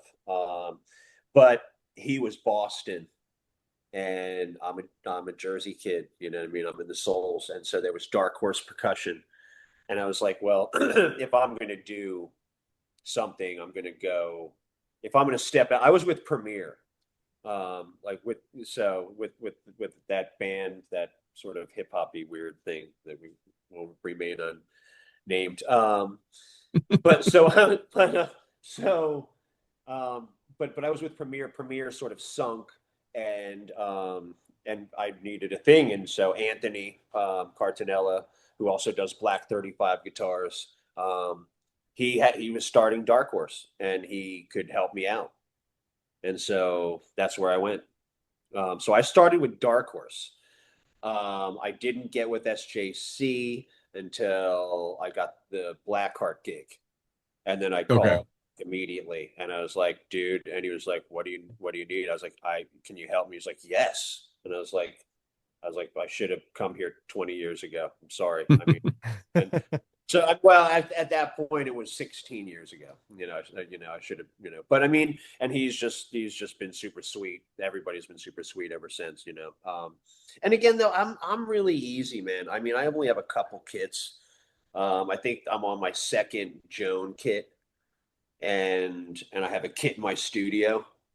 Um, and like I don't really need a lot of stuff, you know what I mean? I need like when we go places, like we went to Australia, and I'm like, I need drums. And he's like, there's drums there, just things like that. And when I just but I know, again, I don't really. I'm not that dude. And I also don't. I'm not always like needing drums. I'm not like I need blah blah blah or need. I mean, snare drums, yeah. So, dude, I mean, oh my God.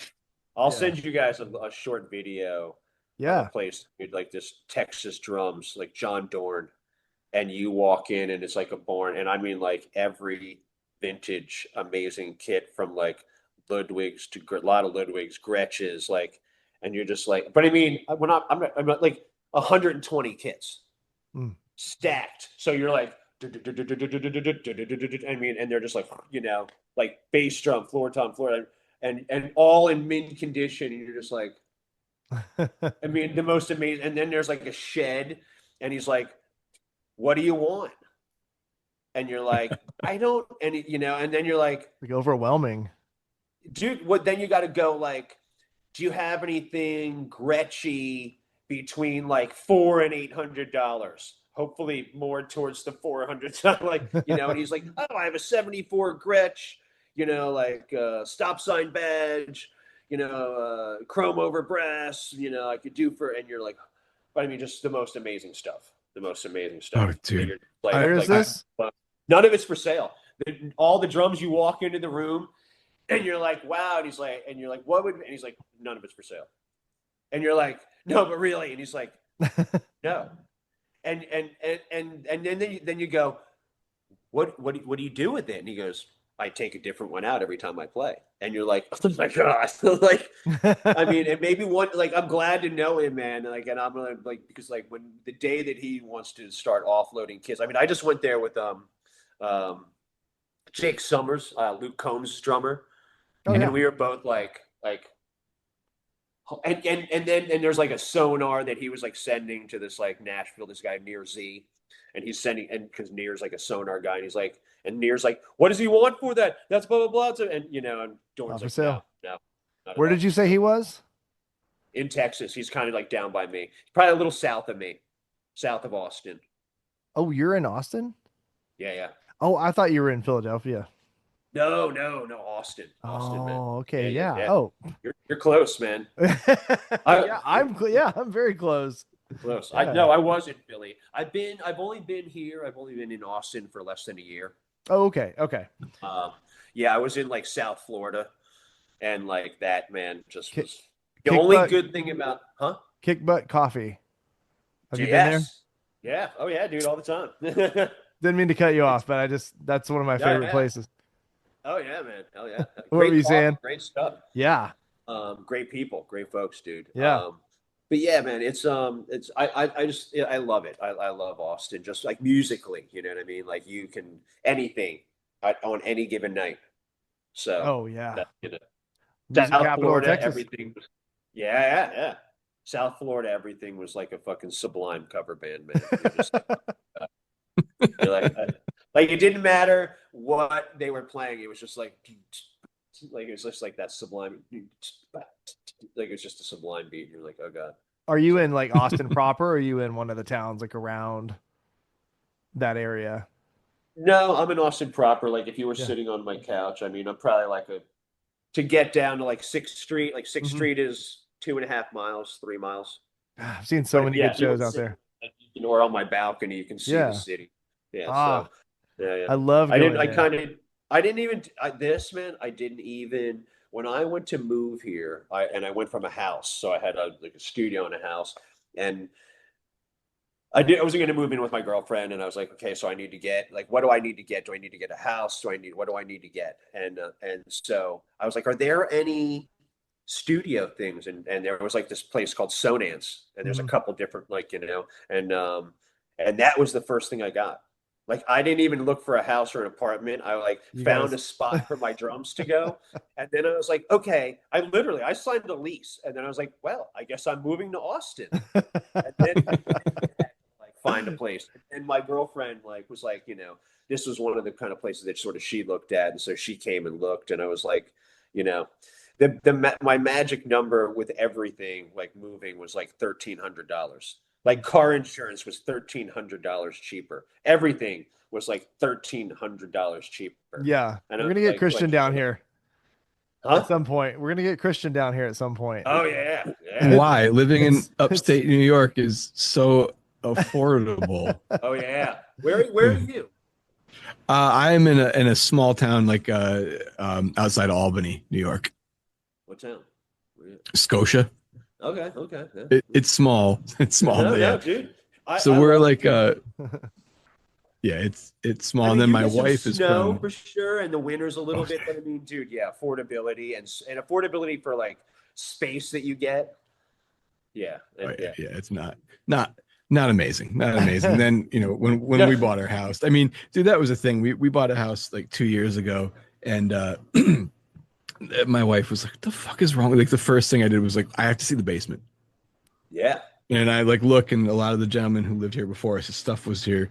And I was like, where does water come in if water comes in? And the guy's like, if it does come in when it rains heavily, it comes in from that side. It goes out about like a couple inches. And I'm like, okay, that corner stays dry. Yes. I'm like, if anyone else likes the rest of the house, that's fine. I need a spot for my fucking drums. And yeah, yeah. it's an old brick house. So like the houses are all pretty close together, but my neighbors can barely hear it because it's all contained. But in the house, it's like Oh no yeah. one can do anything else besides listen to me play. Which, you know what? Honestly, man, neither of my three children ever said, "Hey, is this too loud for you?" So I don't feel bad about Yeah, it. I yeah, can, yeah. I can get down there and smash around, and kids are interested in music too. So it's all good, man. I Well, like it here. Family here, works here. Like, I'd love to come visit sometime though. You should. Christian anytime, and I man. haven't met. We've been friends for a couple years. We've never met, and Oh wow. yeah. So I'm gonna Have a get him down Texas here drum one of these meetup, days. dude. Huh? Have a Texas drum meetup. I Yeah, know. man. Dude, Yeah. I I. wish I get had. Rhino. We get Rhino. We get Donnie. Mm-hmm. Get everybody coming out, Yep. man. Get some other Texas folks coming out. We'll Yeah. just have to get Rhino on the 10 minutes that he's home He's Oh in yeah. from Houston. whatever he's So doing. he's like 5 hours from me, and you're 3 hours. So I think we Yep. should all meet in Austin. Dude, yeah, yeah. I'll go stay at my girlfriend's house. I'll offer up my apartment. You can stay here. That's awesome. Dude. That's cool. You're so close to me. So stoked. I love it here. Yeah. Yeah. It's nice. But We'll get Christian down here, like I said. I'm gonna convince Yeah, him. man. Well, if I had more notice, I'd come down for the six. We could all go. We could also go see the oh, boys together. Michael, are you planning on doing one of your rare Bouncing Souls appearances at this show? I know Dude, occasionally you if I hop could up sit there. in and play a tune, like it's always magical, man. Yeah. I mean, usually George, which is odd because George will be like, he'll like be like, you want to play Gone? And it'll be like the last song or something. I'll be like, you want me to play? He's like, yeah, because I want to come out and like have a drink and smoke a cigarette and sing. And I'm like, okay, okay, yeah, yeah, dude. Yeah, if I can, if they're like, yeah, sure. Like, I mean, George is all they never care. Like, you know what I mean? Like, it's never that's not a thing. It's George, and George is more like, you want to play? You want to play? Well, dude, I mean, George is like the king of like, dude, can I play True Believers? There's always the kid with the Yeah, yeah, sign. yeah, yeah. I swear one day it's gonna be like that the with the I can't believe the Bob Dylan video where some guy's gonna be like, George, let me play this song. Let me play this song. Actually, can I just do the whole set? You're out of the band. I'm the fucking drummer now. Get out of here. Like, that's how Bouncing Souls find their new drummer if they ever get one. It's just some dude in the crowd. Holy shit. That's Man. funny. Hey Matt, have you been keeping track of how long we've been going here? We're in an hour and a half. About an hour and a half. Okay. Yeah. All right. I don't want to keep it too long here, Michael. I don't know if you have You can edit all this. You can, because I know that I talk a lot, so you can clip oh or dude, That's this is good. We the want you to whole talk. this is the point. Um well, we could either, we could graciously ask you to come back for a round two sometime, or we could just hit a couple more things quickly. It's up to you. we could do that. That's fine. Yeah, we'll hit a couple more things. Yeah. Provided. Um well, I guess the next question would be leaving Bounce. Well, I shouldn't say it like that. You fucking deserted them. No, but like that transition from Souls to Joan Jett, like how that whole thing came about. Oh yeah. Um, dude, like we were in Europe, and I think like with the Souls, man, like again, I felt like I played maybe overplayed or played some shit too fast sometimes. But like towards the end, man, we've sort of like, I don't know, just sort of set into this like thing, and it was like such a great like I'm not sure I've ever had a better time playing drums, man. I mean, it was just like and just them, and we all knew each other. We all got along really well. You know what I mean? Like, so it was just like it was just this wonderful thing. But at the same time, man, we started to like we were kind of taking breaks and not doing as much touring or doing things like and you know Pete then started with the Little Eden. Keeneland started tattooing. Greg was doing his own thing, and so in my brain, I'm watching this band that like that I need to like. I mean, I still want to just be full time. I just want to be full time. This is what I do. I want to be, and they're like, well, we're and I mean, like one of the most toured bands, the Souls. So to stop in that capacity, and also even financially, you're like, wow. I mean, because you make money when you tour. I mean, it's, shit like that. So it was for me. Like I started like I had met Rome from Sublime, and there was really that. It was kind of like where their management, we were doing some stuff, and I had sort of gone between a couple of things. I mean, I even like shipped a drum kit out there and was like doing stuff. I was doing both, but then like there was a point where they were like, well, what happens when this happens? And I'm like what happens when we both have shows? Like, what are you gonna do? And I'm like, why would that happen? They're like, it's gonna happen.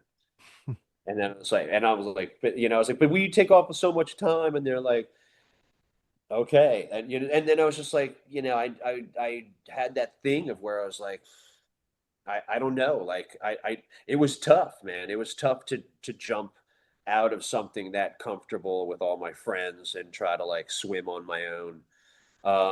I mean, am I thankful that I did? Yeah. Because like, and so I did that, and that was awesome. And like Rome, like that kid, man, like such a hard worker. Oh Like yeah. I've never seen somebody, and writes for a lot of people. I mean, like I would see him like sitting there with his laptop and stuff making, and you'd be like, "What are you doing?" He's like, "Oh, I'm submitting songs for the new Rihanna record or something." And you're like just, I mean, crazy shit. The amount of Wow. stuff that he does. Like, yeah, dude. I mean, so like that was amazing, and just seeing him and his workflow and how he did stuff. But I mean, again, like kids were kind of like, we want Sublime songs. Like we were kind of like Daft Punk meets The Clash, and we weren't doing any Sublime songs. And they, but kids want that, and you're like, we don't want to do this. Like we want to be just like shake shit. That's what he does. He doesn't want to do that. Like so. But that just sort of became the thing, and it sort of petered out. And luckily, actually, that one of the only good things of South Florida, and reggae and ska, was there was like a band. I'd never been played in a bar band. I'd never played, like, minus like when I was in high school, and like my friends, like we had a couple kids from different schools. There were two of us from, a public school, and then you had like a kid from George school, like Cosby's kid went to that school. So like we could do dances, like these like prep schools, you know what I mean? And like that, but I mean, that was like, you did a couple sets, but it wasn't like at a bar, you know what I mean? And it was only like 2 or 3 times. It wasn't like 3 times a week, 4 times a week. But there was a band in South that I was putting together. King Django was going to come down, and he needed somebody, and I went to take this trombone player from this band, and when that imploded, the kid was like, well, we need a drummer, would you? And I was like, let me, and I was like, well, listen, man, everything is kind of sublimey. I was like, but that's an actual steppers beat, or that's a one drop, and that's a scob, and they're like, play that then. And so like their drummer just didn't know how to play, and they had a couple, and so I did that, and I was like, got to sort of but then get all my reggae and ska chops back up, and doing, shit like that. And then but thankful, like, again, like not being in the Souls, man. So I got a call from, like, there's a call on December, actually, was it Christmas? The day after Christmas? Maybe the day after Christmas, the 26th. And it was Kenny Laguna.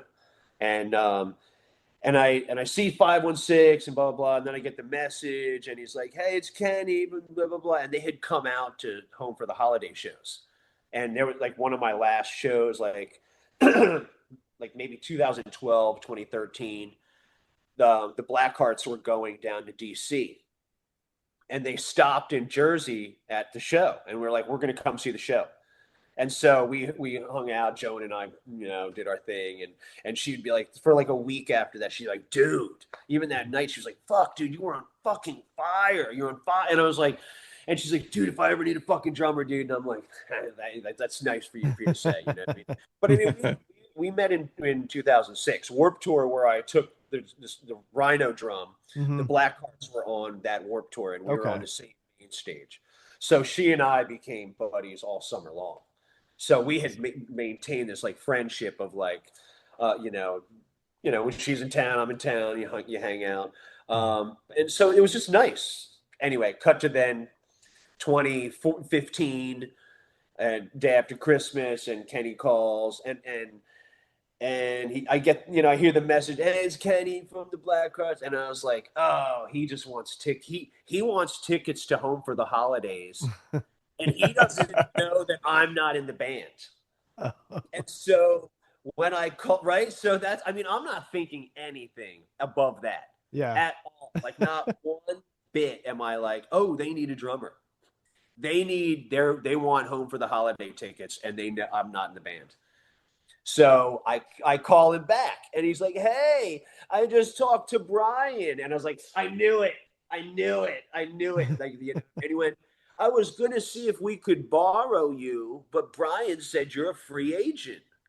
And I was like, what? And so, yeah. And that's really how it started, man. Like, I came in like that, where they just from, and we all know, being half the thing is you're only playing for, 20, you're hanging out for 22 hours a day, 23 hours a day. You have to be able to hang out. Like you can't always just rely on, but I'm a good drummer, right? Like, yeah, no, we need to know we can eat dinner with you and you're like a human.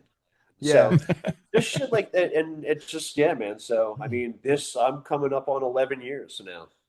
And what was that? Was that first show a little like? Did you have like a huge task of like, Dude, do they were you learn all this they by I this had a time? couple that were daunting. Mm. Yeah. I had two shows. Maybe the first one was good. Second one was a little spotty. And then they were going out to do a crazy big party, like a I, like uh, I don't even know. I don't even like Yves Saint Laurent party or something in LA, and they had to do 6 songs, and there was a huge known heavyweight drummer, studio session motherfucker, plays with everybody, dude, which will remain nameless, who was tasked to play those 6 songs with. Is that his name? What part of remains nameless, don't you? And so, He didn't Come say on, it. man. and He didn't say it. so, I, I, I, I, I, I, I, I have not said anything. Matt has said stuff. I said it. Not, I said it. I've said nothing, and so yeah, that didn't work out well. Worked out really well for me Yeah. because they were just like, I mean, again, that's where you can be. And again, I'm not. I think he was way that person. He or she, they, them, whatever. um, it, you can be over rehearsed. Mm. You know what I mean? You can be too rigid, and like and there's something to be said for, and whatever, man, like read the room, like in what I mean, in any situation that you're in. Yeah. And like that for me, like it took me a second and a half to be like, oh, watch Homegirl. Mm. Watch Homegirl. Homegirl will tell you. But I mean, I also sort of knew that from spending an entire summer watching her. You Right. know what I mean? Like, so I kind of had an idea. And I mean, even people like Keeneland would be like, dude, she's a tempo nut. She's going to kill you. And I was like, I'm going to be fine. He's like, watch. Well, and so, but yeah, there was that. I sort of like shit the bed. I didn't really shit the bed actually, but I mean, it's just not one of my greater shows, maybe in Connecticut. And I came home, man, and they went out to LA, and luckily we both over rehearsed, but I over rehearsed in the right way. And Yeah. so then they came back, and they were like, and I went to do another rehearsal, and yeah, I had just been like, oh, do your homework, like. Mm-hmm. And I also, got a live tape. I'm a big purveyor of like watching video, Yeah. listening to board tapes. It's very much like a Monday watching game films. What did we do on Sunday? How can we make this better? God, okay, do not throw not that's not a good play. We're not running that play again. Like you just all and you learn, and so that's what I did. And I yeah, so What were here I some of am. the things you said? You We said see it how it was worked out. spotty. You said it was What'd you say? spotty. What was spotty? Was it like a tempo thing or just the feel Probably thing? I mean, yeah, maybe that, or even just parts watching her more. I Mm. mean, she is more that. She is more. There's a lot of like, I'm watching everything, man. I Yeah. mean, I need to watch this hand, but I also need to watch this hand. You know what I mean? Mm-hmm. We have two different people, so you have she's more like Max's Kansas City, and you got Dougie, who's like Sunday CB's matinee, like all downstrokes. So just learning like little nuances, like, oh, like I can't, because I'm more like, we're the same age, like he and I listen to the same shit. We all listen to the same shit, but like she's more Lou Reed, and he and I are more Mm-hmm. like, Sunday matinee. And so if I have him up too much, I'm instinctually like, fuck yeah, da, da, da, da, like here we go. Yeah. Which then that could make her be like, what are you guys doing? Like, which that you just don't want. Yeah. Right. It That was makes funny. One of sense. the first things she asked me, she went, do you play with your eyes open or closed? And I was like, oh God, like there's no wrong answer. Like I play with them open, and so that I watch, so that if there's any signs or signals, I'm aware. Or I play with them closed because I'm feeling it, man. Like you could, and so there's no bad answer in my brain. So I said that. I was like, it really depends, Joni. I was like, I've had like King Django. He would throw up numbers, and numbers meant something. They were hits, sequences of hits. So you like in that way you have to follow him. Mm. There's like Souls, you got to the point where like I could just be like in my own world back there. I didn't even have to think about it. But her, it's more like, Tommy like kept his eyes closed. And he sort of set his own, he was more of an old school, like, like I kind of like probably like an Arnoff in a little way, like where, or somebody like that who just, they do their thing and they do it exceptionally well, but they do. And like, that's not why I'm there. I'm not there to do my thing. I'm there to do her thing. Right. And so I watch her all the time. I don't care what I'm like. It's just, I've tuned it out, like where even the bass, like he sits below. Bass is always set kind of below my kick drum. I want a reference point, but I don't want you to overwhelm me. And I really just have her. It's she and I. I have all my stuff, and maybe like, and like, like this guy, we'll ride him for solos or something, like, or parts. But I mean, I don't want anything to take me out of whatever she's in. And now, and as we get older, man, you have that, like, nothing matters but the feel. Mm-hmm. You know what I mean? Nothing matters, but how does that feel? You know what I mean? Like, can you fuck to that? Can you fight to that? Like, but I mean, dude, and that's, like, that early on, she'd be like, you got to pull that back, like, and you're like, you get it. You're like, oh, like you need to feel it more. You know what I mean? I'm like, I get it. Like, Yeah. So that it really, depends. but yes, That's I wild, said man. no. I just, for the record, Christian, I said nothing. Yeah. Yeah. I said it.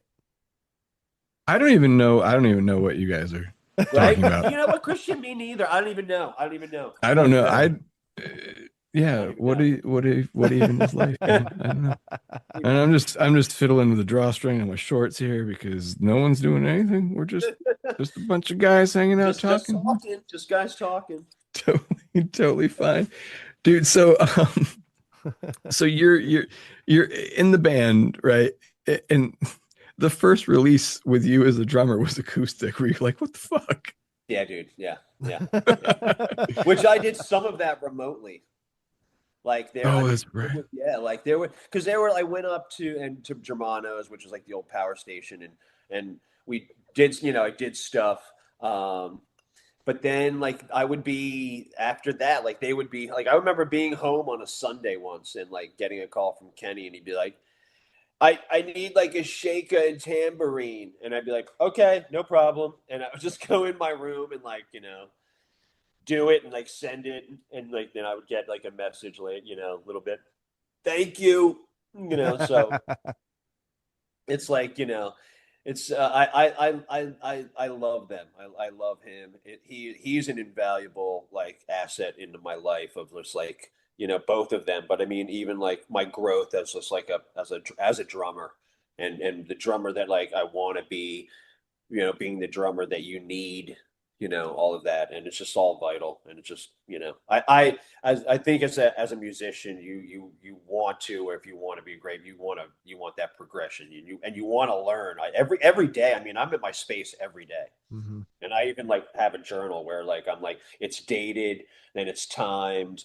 And then it's even show, like if it's I'm at practice, so it's like sonance and a P, but it could be like G and like gig, that would be a gig, and it kilograms would be kg, Blackheart be, what I mean, like I just, because I want to know like what but it also keeps me, especially with rehearsing, it keeps me on my toes a little bit more. And even I'll tell you, the other good one is, it's kind of stupid, but the Apple Watch, like Yeah. like that, because it's a little, it gives you more, but it keeps you like, if you're like, when I look at and I'm like, oh, I've been here from 10 in the morning to 12 o'clock, and then it'll be like, but it'll be like, 93 minutes, and it was like, oh shit, so you sat idly for 27 minutes. Like, where'd the 27 minutes go? Like, what were you doing? Like, it Yeah. holds you a little more accountable, where you're like, whoa, I need, like if I write 10 to 12, I want to see like,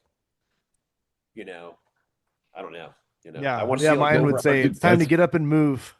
Yeah, That's a man. great I idea. need I want 110 minutes. I want something, I get it where I'm going to stop and have coffee or do something, but I mean, like, I want to, Yeah. be held accountable a little For bit more. sure. I need to put my Apple Watch back on. I Dude, got right? tired of it Right. holding me accountable for not doing anything. I'm with you, dude. I'm with you. I'm with you. Well, it's Sometimes great. I purposely leave it at home, and I'm just like, I don't, fuck you. I don't care. I don't try to tell me. I'm not. And don't tell me what bedtime is. Don't tell me it's that I'm in a Yeah. loud environment. I know I'm in a loud environment, Apple Watch. I get I it. know that's what it every time I play, but I love watching my heart rate, seeing what happens. Dude, that's another good dude. There's a great study that the BBC did years ago, and they used Clem Burke, and I'll find I the read thing. that. Did you read that? I And read and that he was study. like, yeah, Hmm. and like he went over 140, and they're talking about between the 140 and like 180 or 170 or something. That's like pro athlete. Hmm. And like when we play BR tunes or some Descendant shit, like your shit's running in the 160, man. I'm running up there. Like, so you're like, wow, like it makes It's you feel good. You know what I mean? it's crazy. I always think about this. I can play these like insanely fast songs, play whole sets, all this stuff, but then I'll like walk up my stairs and I'm like, oh. But I'm not winded when I play the drums. It's so weird. It's like over the Yeah, last 31 years or so of just all that conditioning of doing yeah, this one thing while sitting down. You're so yeah. conditioned to it, but doing something else that you don't. I mean, I guess you go upstairs all the time, but I don't know what it No, is. no, I'm with you. I I'm with you. I do got When to I got say, to take man. my recycling out and I go down 4 flights and come Yeah. Oh, back up, jeez. I'm Yeah. like, oh my God, that's Well, crazy. I think What? we could all rest in peace, Clem Burke. But I think we could all get our cardio into that Tom run on Dreaming. That's like, dude, Oh, dude, yeah, man. that track is like a fucking masterpiece. Like, Yeah, dude. I don't think Yeah, I don't know if the average like Blondie casual fan really understood how fucking good of a drummer and Premier guy yeah, too. yeah, Like yeah, he yeah, rode with Premier right up until yeah. the unfortunate end, man. That yeah, I that not a lot of those, celebrity, but that hit me when we lost Clem. Oh, That dude, fucking stuck, Yeah. dude. just a great like that. Like he figured out like how to be Clem and like where he sat.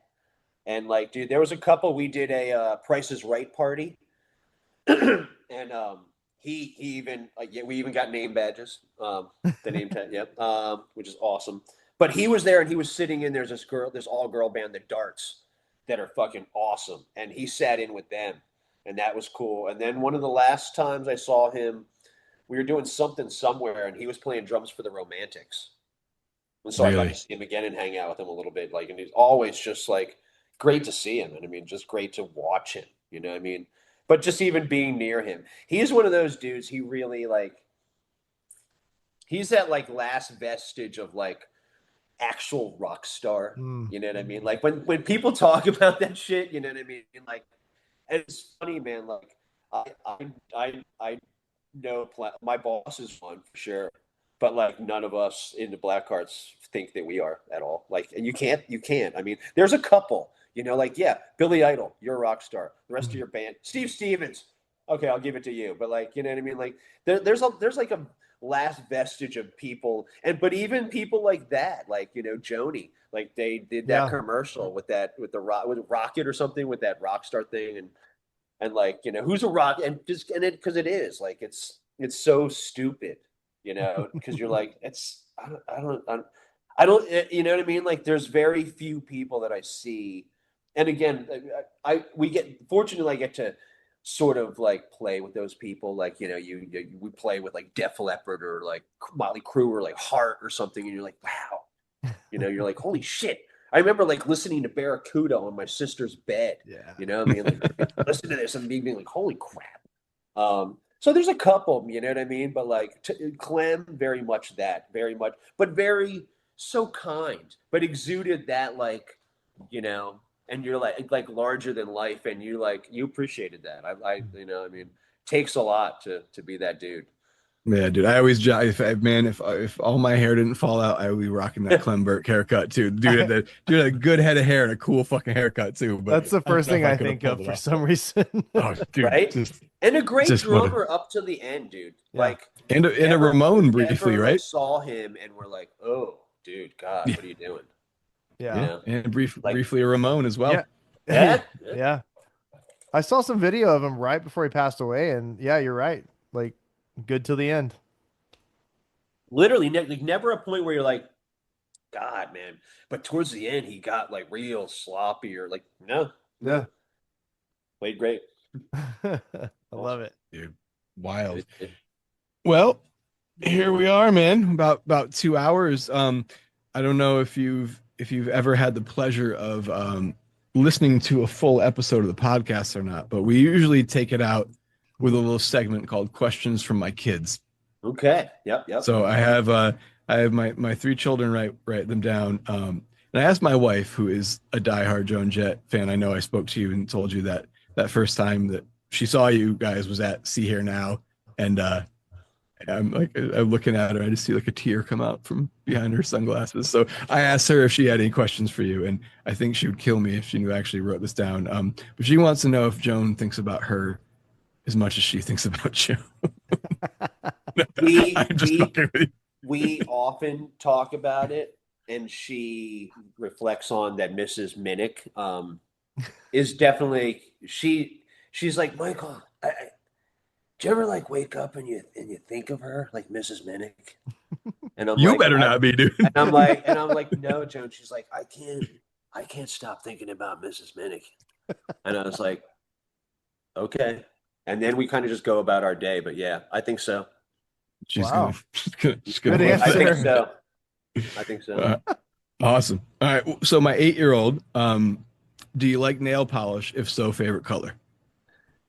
I only do my feet. I don't do this, but I do my toes in black. Black? Or red, black or red. I could do red, but mostly black. I mean, once you become like a Blackheart, you're kind of like, oh, okay. That's fair. That's fair. So no light blue. She was wondering specifically if light blue was a good color for you. Oh, But hey, man, we all got our own thing, you know? yeah, I would. Totally fine. Totally fine. Okay. Like a robin's egg? Yeah. That's a good color. Kind of Cadillac-y, old Chevy kind of be nice, you know? Tell her that I will reconsider. I I'm in need of a new. she would be Petty. absolutely I thrilled. will keep that in mind. All right. And then we got embarrassing stage moment. That's always a good one. Oh God, man! I think I feel like there was, and I hope it's not anywhere, and I don't know why because I'm Irish. I feel like I was in Murphy's Law, and I feel like there was a point. I don't know what was happening, and again it's so fleeting that like but I feel like I think I pulled my pants down. I think people were getting naked, and like I jumped over the drums and like ran out to the front of the stage and came back, but like I don't know why, and I feel like that is a pretty embarrassing. I think that, if I recall correctly, would be a pretty embarrassing stage moment. If I recall, Showed everyone and it was like, showed and you know what? Nick never really talked about it, so I just don't know why. I think that would have to be. That's the first time everyone saw your drumstick that night. Okay. Yeah. And your shakers. All My right. Irish shillelagh. And then oldest wants to know out of all of them, what's your one favorite drum if you could only keep one drum? If I could keep one drum. Wow. And only out of like, just because it was like my first like real, when I first got a drum set, I would probably keep my like Tama Swing Star, my snare drum, just out of like sentimental value. I mean, I would like to say, honestly, like seriously, I can't tell you, like I'm not even trying to like, like Rhino, that modern classic is like one of my favorite snare drums that I've ever owned in my life. I can't begin to tell you. And I have a Brooklyn Standard up that I've had like on my kit for like a week now that I can't, like, I want to change it every day, but I sit down and I'm like, oh my God. And like, and I'll be like, wait, and I'll be like, oh no, the snares are just detuned a little bit. And I'll crank the snares up and I'm like, oh, there you are. Or It's so like, funny, right? How you like find that snare drum, and that's like dude, once and you I gotta, find the one that sounds good, you don't really the other ones aren't as dude, important anymore. yeah, man. I mean, but I think the sentimental value of the Tama drum would be just because I was like the first real. I mean, I had, cheap other stuff, but yeah, maybe I like the one was like actually my first drum kit. There was like a mismatched weird thing, and then the floor tom, which I don't even know. I know that it was like a marine pearly, but like more yellowy Gretsch. This is the floor tom, and I didn't know it. I mean, I guess I knew. I was like, it's a snare drum with no bottom head and no rim on it. But it was like a Gretsch round badge. Who knows? I mean, I'm sure it was like a motherfucker of a snare drum if you just put it together again. And I'm sure Yeah. I'm sure people would be like, oh, like if I took that to John, the Texas guy, he'd be like, this is a 1962. Like, I mean, it was a wicked, but that was the floor tom. That's So like that's I amazing. I always think of that drum all the time, where I'm like, God, what was that drum like? I know that it was amazing, but I was like, I don't even know what this drum is. I'm a little peckerhead. I don't know what I'm even doing. Like, and Oh, so dude, yeah. Yeah, I had a little conversation with Stefan from Descendants about like all the cool vintage stuff that wasn't quite vintage yet when I first learned how to play, like that I passed on for the dumbest, shittiest gear. Oh, I wish I could have it all back. But you know what, man? At the end of yeah. the day, it's all just stuff. There's always going to be more stuff. Speaking of, Family, gear, friends. though, we really quickly, and did I see it on Punk Rock Drummers somewhere? I think I did, but it's where somebody was like, "Isn't it funny? Like that like old Descendants, that gray tone, that the drums were, the amps were, the guitars were. Now that it's like everybody's favorite fucking guitar, or everybody's favorite car color. Oh, I don't know the if you guys Battleship Gray. that battles, dude. You see, and you're like, that's just Stevenson's drum set going by me. Like Yeah, Oh, Honda's whole that's new line that's is all that's that. the that's like, dude. When you City Gardens, man, everything, the guitar amps, the drums, the bass amp, the yeah. guitar, like it was hmm all that gray. That's what That he Was was that what playing at that little show that I went to help him out at. Was that really. Battleship? Yeah, he was playing that old Battleship Gray kit. Oh, the old one. No, I don't think it was like. I think that one may be in the museum. Right. The one he got like a redone or a redo for like from DW or something, right? I don't. This thing was. I mean, it had wear and Oh, tear really? all over it. It looked like the original. That I even asked him. I was like, is this like your original?" He's like, "No, no, this is just another." He kind of dismissed it. He's like, "This is just another something." I forgot what he said it was. Oh no, it was a. What was that? I think it was an. Was it an SJC kit? I think I posted. Oh, yeah, maybe. I think it was an SJC. Remember, Christian? I posted a picture of it. Yeah, yeah, yeah, yeah, yeah. It was, yeah, it Oh, was. But it wow. was Battleship Matt. Gray, and it was like torn to pieces. I mean, not torn to pieces, but like Yeah. everything was rubbed off Youth. of it. Yeah, it Yeah. looked really Wow. old. Wow. Gotta ask Rhino. That's cool, man. I saw him I, play that That's kit in Dallas though in 2000. He had that Battleship Gray kit, like that original one, I think. yep, yep. And he had a hi-hat that's over on the wild. right side, which was odd to me. Dude, because wait, he had bursitis. Oh, is that what it He had, was? he had bursitis in his shoulder, dude. I have that Tama X hat, Mm, and that's why I have that. and not really? and not the X hat with the cable, not Uh-huh. the cable hat at all. I had to get another one, dude. I, Mm. I went immediately. I went immediately and got that X hat, and that X hat is still up. It's on every kit. Was that after the problematic tour? I don't know, but I know that like whatever he had again bursitis in his shoulder, Mm-hmm. so like this kind of hurt, Yeah. but this was like, That's smart. Yeah. You yeah, go right like from that, your just hi-hat to because your you can ride. feel that when you do that, you feel this tension, you feel the pull. But Yeah. here and again, like and he's already over here doing this anyway. So Yeah. it's just sort of like that. Easy It's like transition. a little wrist switch. Yeah.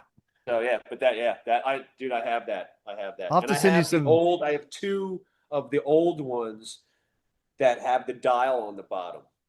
Oh yeah. Yeah. So now it's a weird, like even the ones that I use with Joan, there's like a flick, and you kind of only get there's a little bit on the bottom, like a little bit of a dial they brought back, but it's not the same way. Where like the old ones it had a bar even, like Yeah. I had. Yeah. And so you could fully dial that up, like open or real close. Now it's kind of like you get like click, click, click, or it's, but it's not like shh, Yeah. It takes a lot to get that. So, but yeah, dude, the old ones. Oh, I got two of them. Dude, I had a Nice. remote, like the proper remote with the cable, like way back, like when they first came out. Dude, the lag on those things back in the day. Oh, really? Or maybe it was just a shitty one I had, but like you'd take your foot off the pedal and then it'd be like, no, it's not. But came up with some interesting patterns on accident. You'd be like, that was a whole chorus ago. I've been waiting. It just flies off and I sends never it up had in the one of air. those. I never had one. Dude. They're fun. It's Bring good. one It's to nice to Dallas, have those man. over there. There you go. Hmm. Oh man. Well, Gentlemen, dude, I we thank you. kept it for 2 hours, Seriously. man. Thank you so much. I cannot thank you enough. This has been fucking awesome. And Yeah. anything you ever need, or if I'm at, like next time we're in Dallas, dude, seriously, you got to come out. I'll send you my Upstate number. New York, dude. Yeah. Are you near near Woodstock at all? Where are you? Near? Me? Yeah. Yeah, Woodstock's was about an hour. Yeah, that's what I thought. Yeah, Albany. it's not too you far, should, like, because so- we're always up in Bethel. Like, you should come out there or something. Dude, I'd love it. And if for some reason next time that happens, I mean, my primary, occupation is tattoo artist. I see you got some blank spots on you, couple of man. things. Yeah. If you're ever in the area, want to get something done, please let me know. It'd be great. Yeah. I got some it's lunch. funny. I have a bunch of like Oliver Peck stuff. Oh yeah, he's in Dallas. Yeah. Yeah. He and my cousin Tanner are good friends. I met him a couple times, but yeah, he seems like a cool guy. He is. I feel like I kind of lost him a little bit, like politically. I feel like we sit on two different sides of the fence, and like there was like a point that I was like, "Come on," and he was like, "What?" And I was like, "Oh, come on." So, Oliver, I'm sorry. I want to be your friend. I don't know. We shouldn't let what's happening get me stuff. I don't know what to tell you. But dude, also, yeah. if you're ever back in Jersey, man, I'm up there every, well, now that COVID's that was wild, but I go down there and tattoo every once in a while. So maybe kill You two. said you're going down there soon, right? Yeah, this coming weekend. Please give Keeneland a big hug from me, man. I absolutely will. And he, the general sends his love. I spoke to him briefly today. So yeah, dude, that dude, man. I mean, again, he was one of those. It took me, and you know him. I mean, he's like, but so gentle. Like I've also was so. I mean, he's the general dude because he was hard on me, because he didn't let me just have it easy. He I needed to prove my shit.